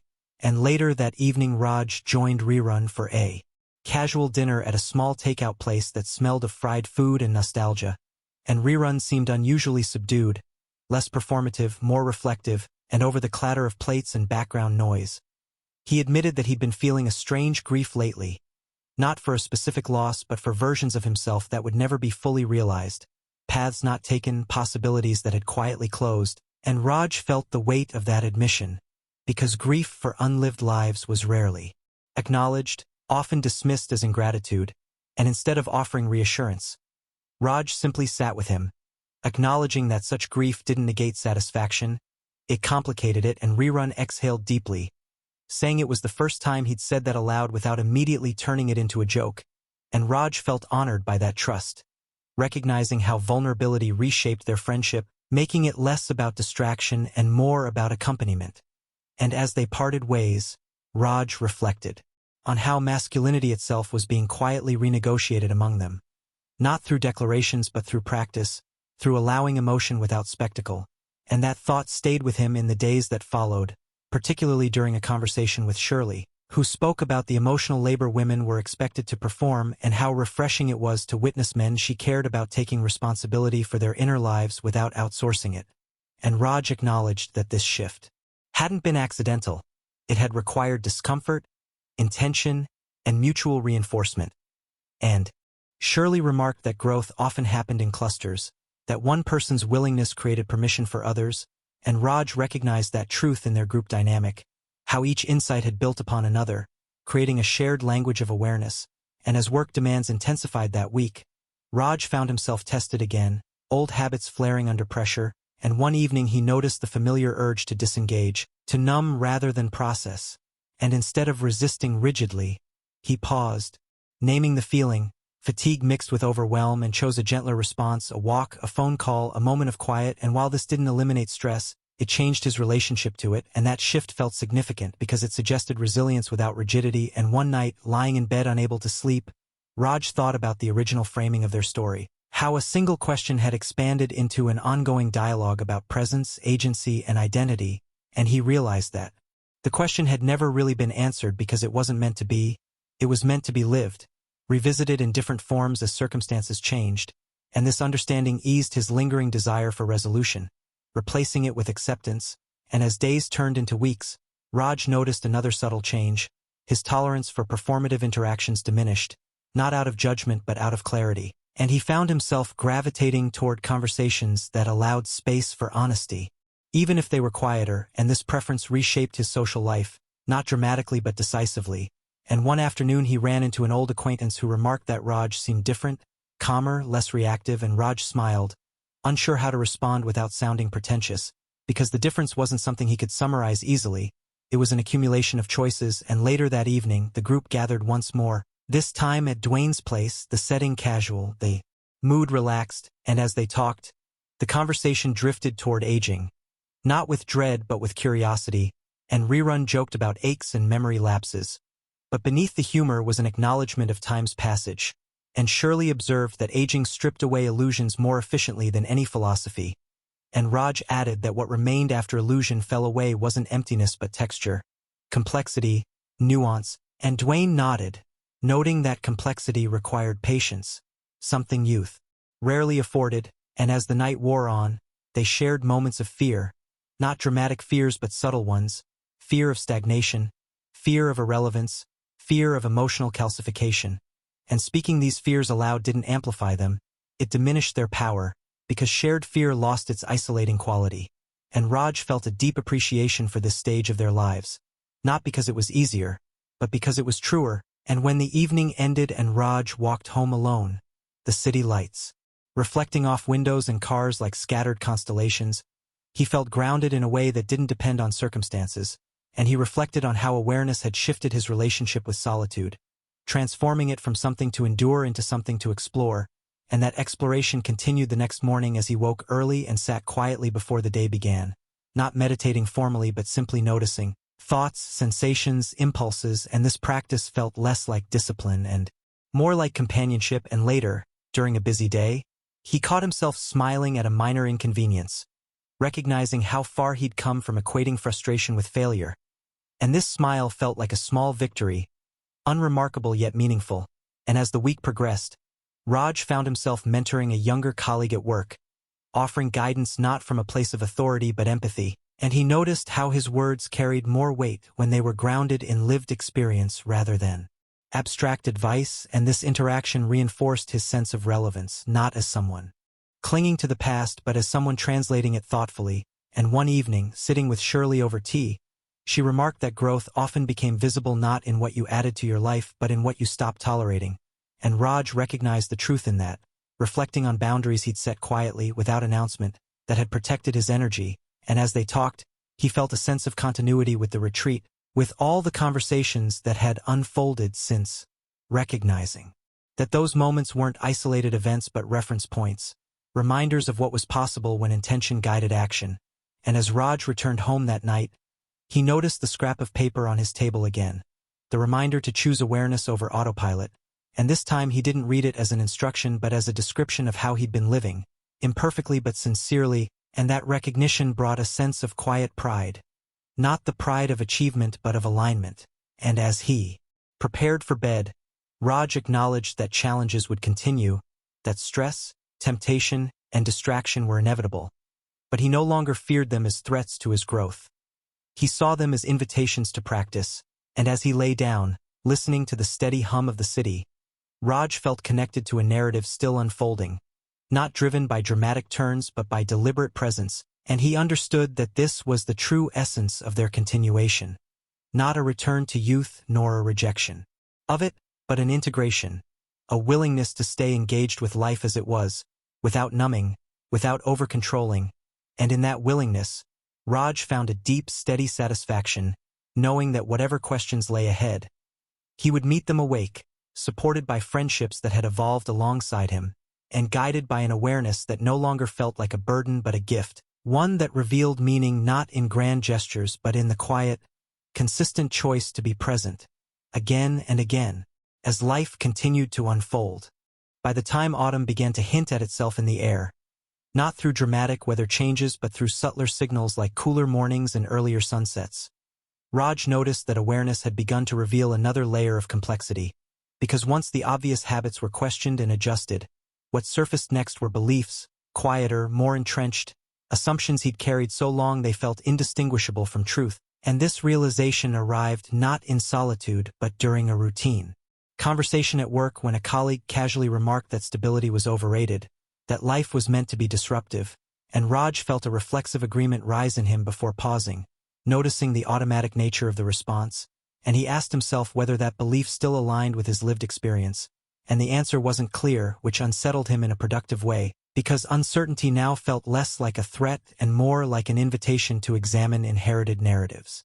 And, later that day, as he walked home through streets lined with trees just beginning to shed leaves, he reflected on how much of his identity had been shaped by reaction rather than choice, by defining himself against something rather than for something, and he realized that reaction had once been necessary, even empowering, but over time it had hardened into a default posture, one that kept him alert but also perpetually braced, and this realization followed him into the evening when the group met again, this time intentionally at Raj's suggestion, not to debate but to check in, and as they gathered around his small dining table, the mood was relaxed, familiar, yet there was an undercurrent of seriousness, as if all of them sensed they were approaching a deeper phase of the same inquiry, and it was Dwayne who articulated it first, noting that once you stopped running from discomfort, you began to notice what you'd been running toward, often unconsciously, and that question, what are you oriented toward, lingered heavily because orientation implied direction, values, intention, and Rerun admitted that much of his life had been oriented toward energy,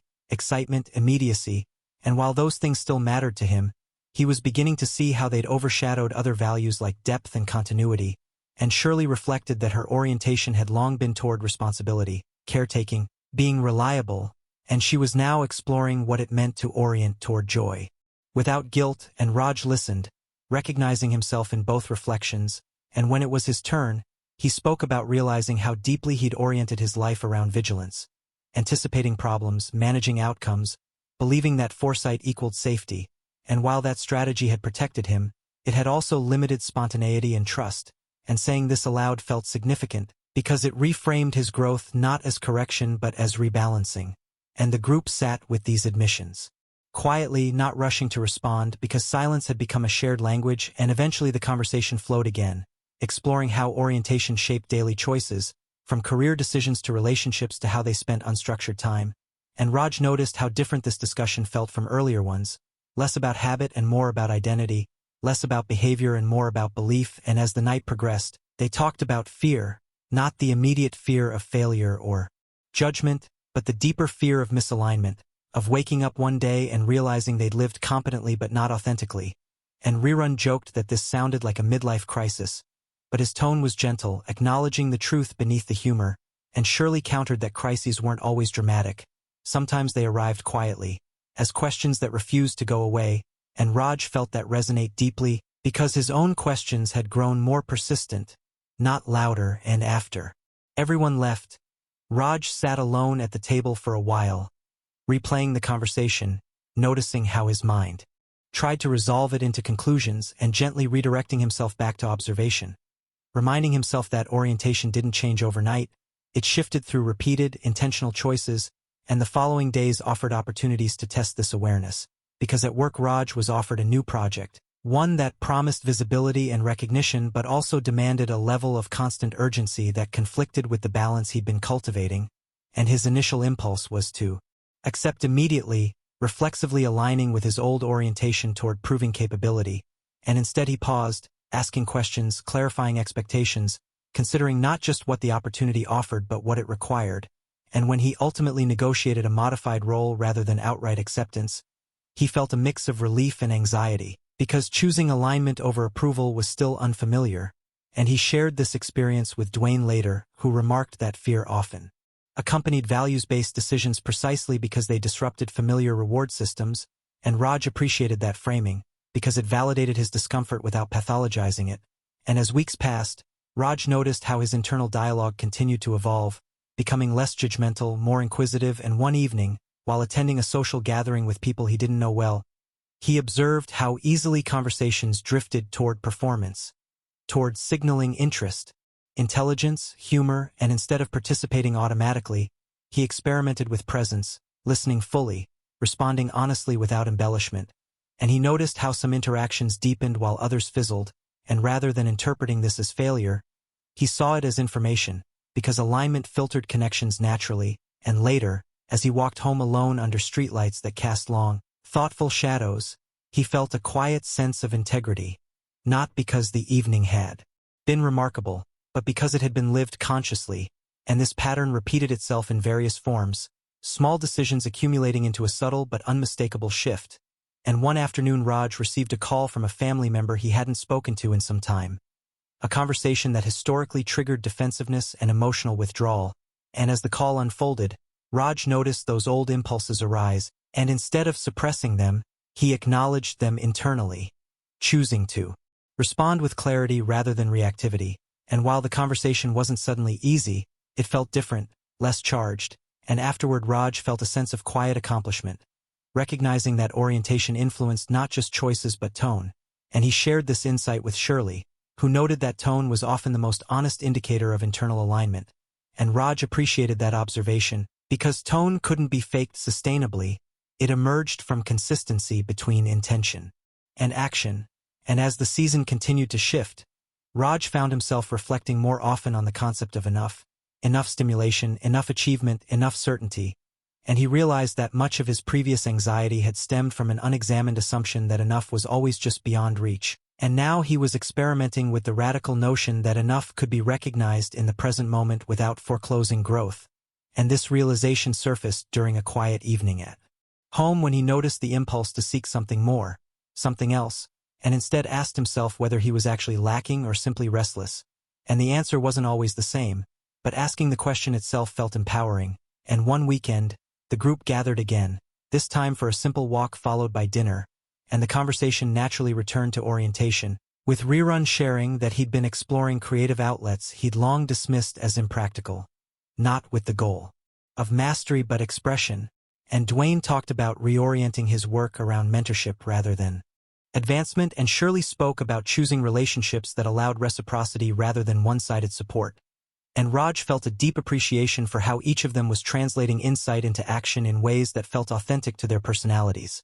And he recognized that this collective evolution provided reinforcement, a reminder that alignment didn't require isolation, it thrived in community, and as they ate together, laughter flowing easily, Raj noticed how joy had become less frenetic, more spacious, and that observation stayed with him long after the evening ended, because it suggested that fulfillment didn't demand constant novelty, it required depth of engagement. And later that night, alone again, Raj thought about how the original debate that sparked this journey had framed choice as opposition, yes versus no, indulgence versus restraint, and how far they'd traveled from that binary, arriving instead at questions of orientation, intention, and presence. And he understood that this progression mirrored maturity itself, the movement from simplistic frameworks to nuanced understanding.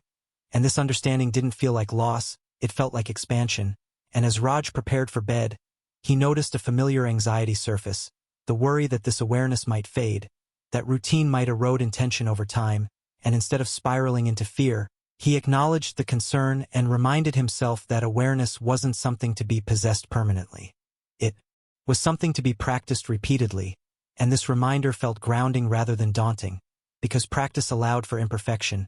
And as he lay down, the city sounds blending into a steady hum, Raj felt a deep sense of gratitude, not for having arrived anywhere definitive, but for having learned how to travel differently, with curiosity rather than compulsion, with intention rather than reflex. And he recognized that this stage of life, this ongoing sequel, was defined not by resolution but by orientation, by the quiet, repeated choice to turn toward what mattered, even when it felt uncomfortable or uncertain.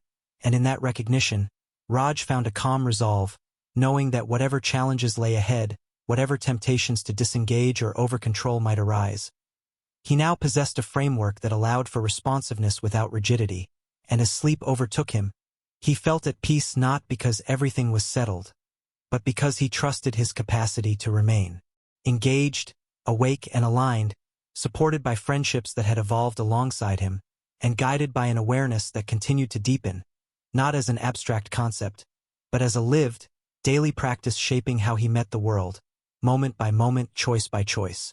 By the time winter began to cast its first chill over the city, Raj noticed that his relationship with time itself had subtly shifted, not in the sense of schedules or deadlines, which remained as relentless as ever, but in how he experienced the moments between them. The quiet gaps that had once seemed empty and anxiety-inducing now felt like opportunities, small islands where observation, reflection, and intentionality could breathe. And it was during one of these intervals, waiting for the elevator in his building, that he realized how automatic his old responses had been. Impatience, internal commentary, the desire to fill silence with mental noise, and instead, he simply noticed the sensation of waiting, the way his body balanced, the small creak of the elevator doors, the faint smell of polished metal and floor wax, and this simple noticing felt revolutionary, a quiet reclaiming of attention, and when the doors opened, he stepped in without immediately checking his phone, aware that this minor decision reflected a broader pattern, one that had been nurtured over months of mindful observation. And later that evening, as he met Rerun and Shirley for dinner at a modest Italian place, the group discovered that conversation naturally leaned toward reflection again, not about past escapades or humor alone, but about the challenges of living aligned with intention amidst external pressures. And Rerun admitted that he often felt caught between wanting spontaneity and fearing consequences, that he had spent years equating caution with constraint, and Shirley responded that caution wasn't inherently restrictive, but only when it became unexamined did it feel imprisoning, and Raj nodded, recognizing the truth in both perspectives, because he too had felt the subtle weight of automatic vigilance. And as the meal continued, Dwayne shared a small victory. He'd recently declined a lucrative work assignment because it conflicted with his values, and while it triggered discomfort and doubt, he felt relief and empowerment. And Raj noticed how each of their stories underscored the same theme. That alignment often demanded discomfort, a willingness to feel without immediate resolution, and that discomfort was not the enemy but the signpost, guiding them toward choices that resonated with internal truth. And later, walking home under streetlights that glimmered over wet sidewalks after an early winter rain, Raj felt a quiet satisfaction in noticing his own evolution, how he had learned to inhabit daily life with curiosity rather than reflex, observation rather than judgment. And as he passed familiar shops and cafes, he saw their banal signage and advertising not as background noise but as textures in the urban landscape, subtle cues for presence, a practice of noticing the ordinary with attentiveness. And in these moments, he felt a sense of continuity between the retreat, the subsequent weeks, and the present, a narrative threaded through observation, conversation, reflection, and action, each layer informing the next, not through dramatic transformation but incremental recalibration. And that night, in the quiet of his apartment, Raj reflected on the notion of energy, how it had once been externally dictated by performance, social expectation, and distraction, and now increasingly guided by internal orientation, by alignment with values and priorities. And he recognized the subtle power in these choices, that energy, once squandered on reactive habits, could now be directed toward growth, connection, and presence. And the following week, at work, he experienced a test of this energy when multiple deadlines collided unexpectedly. And while his initial impulse was to panic and attempt to control every variable, he paused, noting the familiar sensations of tension and anxiety, and made deliberate choices, prioritizing tasks based on importance rather than urgency, delegating when appropriate, and allowing minor imperfections in exchange for greater presence in each action. And the result was unexpectedly effective, not only in completing work efficiently but in maintaining internal balance. And he shared this insight in a casual conversation with a coworker, who remarked that he seemed calmer under pressure than before. And Raj considered that comment, realizing that the calm was not a state to be achieved but a byproduct of alignment, attention, and conscious engagement. And later that weekend, Raj and Shirley attended a local gallery opening, not as critics or trend seekers but simply to observe and experience. And while the room was filled with vibrant art and curated energy, they found themselves drawn to subtler works, noticing small details, textures, colors, and emotional resonance, and Raj reflected that appreciation. When attended to intentionally, was an act of mindfulness, a way to inhabit presence fully, and during the evening, Rerun joined them, sharing a short story he'd written privately, something experimental and deeply personal, and Raj and Shirley read it aloud, offering reflections not as critics but as companions, and Rerun's vulnerability sparked a conversation about courage, the act of showing up authentically in both art and life, and they spoke about the interplay between exposure and safety, how authentic expression required both risk and discernment, and Raj realized that this interplay mirrored his ongoing journey, navigating visibility and honesty, spontaneity and deliberation, freedom and responsibility, and as the gallery emptied, they walked together under the city lights, discussing small experiments in daily life, observing patterns without immediate reaction, embracing minor discomforts, reclaiming energy through presence, and sharing moments of truth, and Raj felt that these practices were no longer isolated exercises but had become the texture of life itself, subtly shaping behavior, relationships, and perception, and in the days that followed, he noticed the ongoing ripple effect, how his listening at work improved, how personal conversations deepened, how minor decisions felt meaningful not because of consequence but because they were made with attention, and one evening, reflecting alone, he considered the original question that had catalyzed this sequence, the Doobie or not Doobie choice, and he marveled at its simplicity and subtle power, that a single, seemingly trivial query had unlocked an ongoing inquiry into presence, alignment, and intention, and he realized that the value of that question lay not in any answer it provided but in the habit of noticing it created, the capacity to pause, observe, reflect, and choose consciously, and in that recognition, Raj felt a profound appreciation for the evolution he had undergone, understanding that growth was rarely linear, often quiet, subtle, cumulative, and most importantly, lived moment by moment, choice by choice, presence by presence, and as winter deepened, bringing longer nights and sharper air, he welcomed the slower rhythm, the invitation to observe, the opportunity to practice patience and endurance, to notice both discomfort and joy, and to continue navigating life with intention, aligned with values, and supported by friendships that nurtured reflection, honesty, and curiosity. And as he lay down each night, listening to the hum of the city, Raj felt grounded not in certainty or completion, but in the sustained practice of being awake, awake to self, to others, to the present, and in that wakefulness, he recognized the ongoing continuation of their story, the sequel not written in dramatic gestures or outcomes, but in repeated acts of alignment, presence, and intentional engagement with the ordinary and extraordinary alike. Winter had deepened into its full presence, long nights and short days pressing their rhythm into the city, and Raj noticed how the seasonal shift amplified awareness in unexpected ways, because light and darkness affected not just the environment but the mind, drawing attention to cycles, patterns, and subtle emotional fluctuations, and he began noticing how energy ebbed and flowed throughout the day, how quiet mornings offered clarity, how late afternoons sometimes carried low-grade tension, and instead of resisting these cycles as he might have before, he observed them, logging sensations in his mind, allowing each phase to pass without judgment, and one particularly cold evening, he met Rerun for a late walk through streets lined with bare trees, their skeletal branches outlined against the muted sky, and they spoke about vulnerability, about moments in life where concealment had once been a reflex, and Rerun admitted how often he had used humor to deflect, to protect himself, from both disappointment and expectation, and Raj nodded, recognizing a pattern familiar to himself, and as they walked, Rerun reflected on how difficult it had been to separate self-protection from self-expression, and how long it took to realize that showing authentic emotion didn't necessarily invite harm, that often people responded with empathy or curiosity rather than judgment, and Raj shared that his own experiments with presence had revealed similar truths, that restraint and awareness could coexist, that one could engage fully without overextending or overcomplicating, and this admission sparked a conversation about boundaries, not the rigid kind but elastic boundaries that protected energy while allowing growth.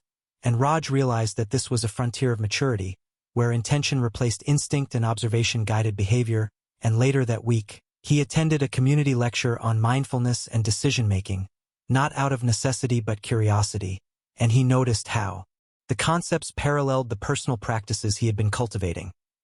Noticing impulses, pausing before reacting, choosing alignment over default, observing discomfort without fleeing, and embracing uncertainty as a companion rather than an adversary. And he scribbled notes that were more reflections than instructions, small fragments of thought to revisit, like breadcrumbs in an ongoing exploration. And the next morning, Dwayne called with a story about an ethical dilemma at work, where choosing the path aligned with values meant going against conventional wisdom, and Raj listened, offering questions that prompted Dwayne to clarify his priorities rather than giving advice. And this approach felt natural because his role had shifted from problem solver to mirror, reflecting back choices and intentions. And later that day, Raj met Shirley at a quiet cafe and she spoke about fatigue, the kind that comes from consistent self-examination, the weariness that accompanies honesty. And Raj nodded, realizing that even awareness required replenishment, and they discussed strategies for managing energy without resorting to distraction, including microbreaks, intentional solitude, and conscious prioritization. And he noticed how these discussions, once abstract, were now deeply practical, informing daily life in subtle but powerful ways. And during the following weekend, the group gathered at Rerun's apartment, a casual evening of conversation and cooking, and they shared stories from the week. Small victories, moments of insight, times they had resisted old habits, and each revelation, though modest, was acknowledged and celebrated, because the value lay not in scale but in fidelity to intention. And Raj reflected on how much this practice of communal accountability strengthened his own commitment, creating a feedback loop that reinforced awareness without judgment. And later, alone in his apartment, he thought about the notion of attention itself, how it could be fragmented, diffused across tasks, screens, obligations, or focused, applied with care and intention. And he realized that much of his previous anxiety had arisen from fragmented attention, from scattering himself in service of expectation rather than choice. And as he traced this pattern, he understood how deliberate focus allowed for deeper engagement with life, with relationships, work, and personal growth. And he considered the original metaphor, the Doobie or not Doobie question, and how deceptively simple it had been, yet powerful precisely because it prompted reflection on choice, consequence, and alignment. And he noticed how far this metaphor had evolved, how it had become a framework for living attentively, for noticing orientation, values, and energy. And later that week, he implemented a small experiment, intentionally structuring his workday with micropauses for reflection, consciously choosing when to engage deeply and when to step back. And he observed how this practice changed his experience of routine, transforming monotonous tasks into moments of observation and presence. And this insight extended into social interactions, allowing him to respond with clarity rather than reflex, to listen fully without preparing premature replies. And during an evening call with Rerun, they discussed the subtle impact of these changes, how relational patterns shifted not dramatically but noticeably, as conversations felt lighter yet more meaningful, humor more resonant, honesty more accessible. And Raj marveled at how much had shifted without dramatic external markers, the transformation existing quietly in texture and tone. And that night, lying awake, he reflected on continuity, how growth wasn't about arriving at a new self but integrating lessons into daily living, how the smallest choices accumulated into significant shifts over time. And he considered how easily one could miss these changes if not paying attention, the irony that growth is both invisible and undeniable.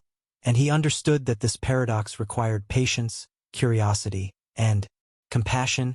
And as he drifted into sleep, he felt gratitude, not for achievements or recognition, but for the practice itself, the discipline of noticing, the courage to engage authentically, and the companionship of friends who mirrored, challenged, and supported him. And he realized that the story, their sequel, was not about dramatic events but the quiet, persistent cultivation of alignment, presence, and intention, the weaving of awareness into every corner of ordinary life, creating a continuity that, while subtle, carried profound significance. And in that recognition, he found peace, understanding that life's richness was composed less of singular peaks than of sustained, attentive engagement, and that each day offered new moments to observe, choose, and align. And in that commitment, Raj rested, awake and ready to continue. Winter had settled fully into the city, and the early mornings brought a clarity Raj had come to recognize as both gift and challenge, because the crisp air carried not only the physical cold but an invitation to notice subtle details, The way steam rose from coffee cups, the rhythm of footsteps on pavement, the faint hum of distant traffic, and he found himself increasingly attuned to these small elements, not for aesthetic pleasure alone but as markers of presence, reminders that living consciously required attention to both large and minor phenomena, and on one such morning, he decided to take a detour through a neighborhood park he hadn't visited in years, noticing how familiar paths now felt new, how the shadows of bare trees traced patterns across the frozen ground, and he realized that his perception had shifted, that noticing had become both practice and lens through which experience unfolded, and as he walked, his mind wandered to the months since the retreat, tracing the slow, cumulative changes that had begun with a simple question and had grown into a sustained inquiry into choice, alignment, and presence, and he thought about the subtle ways his orientation had shifted. Less urgency, more curiosity. Less compulsion, more discernment. Less reactivity, more observation, and these shifts manifested not in dramatic events but in the texture of daily life, in how he approached work, conversation, and leisure with a steadier, more intentional rhythm. And later that day, Rerun called, proposing a spontaneous visit, something that previously might have caused Raj to feel pressured or distracted. But now he welcomed it, recognizing spontaneity not as chaos but as opportunity, and when Rerun arrived, the two of them cooked a simple meal together, the act itself becoming a canvas for conversation and observation. Where silence was comfortable, humor flowed naturally, and reflections emerged organically about personal growth, relationships, and the ongoing negotiation between freedom and responsibility. And during the evening, Shirley joined, bringing warmth and sharp insight, discussing moments in her own week where she had consciously resisted old reflexes, had held space for uncomfortable emotions, and had tested boundaries she had previously ignored, and Dwayne participated via video call, adding observations about intention in work and life, and Raj felt a deep sense of continuity, recognizing that these gatherings were no longer about entertainment or distraction, but about witnessing and supporting each other's lived practice. The subtle yet profound transformation of habitual attention into conscious engagement, and as night settled over the city, Raj found himself alone briefly, reflecting on how these months had reframed the original question. Doobie or not Doobie?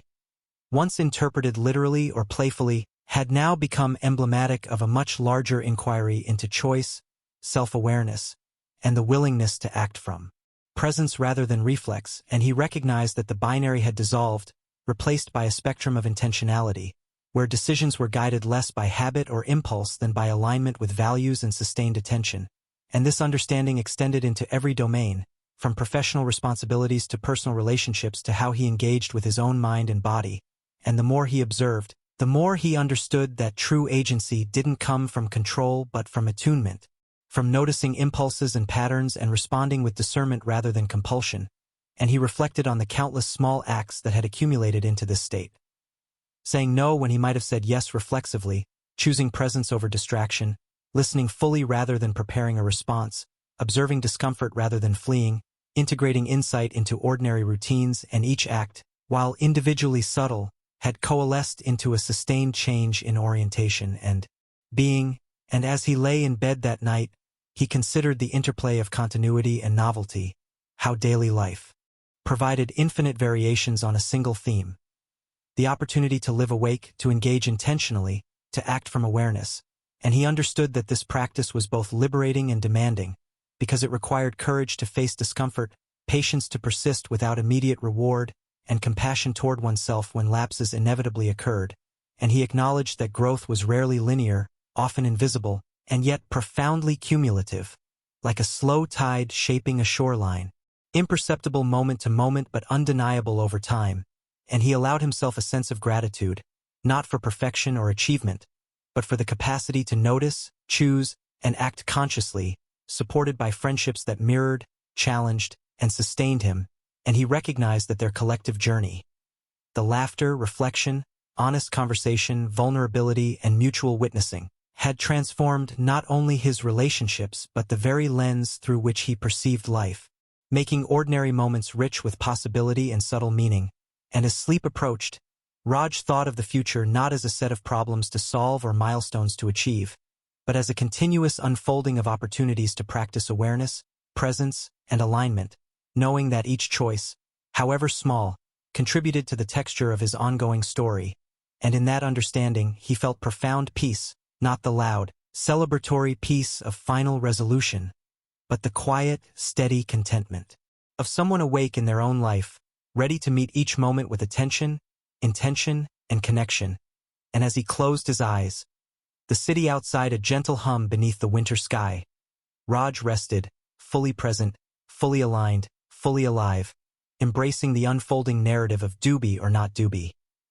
Not as a question to answer, but as a lived practice, moment by moment, choice by choice, presence by presence, the culmination of a journey that had begun in playfulness and curiosity and matured into enduring, mindful engagement with life itself.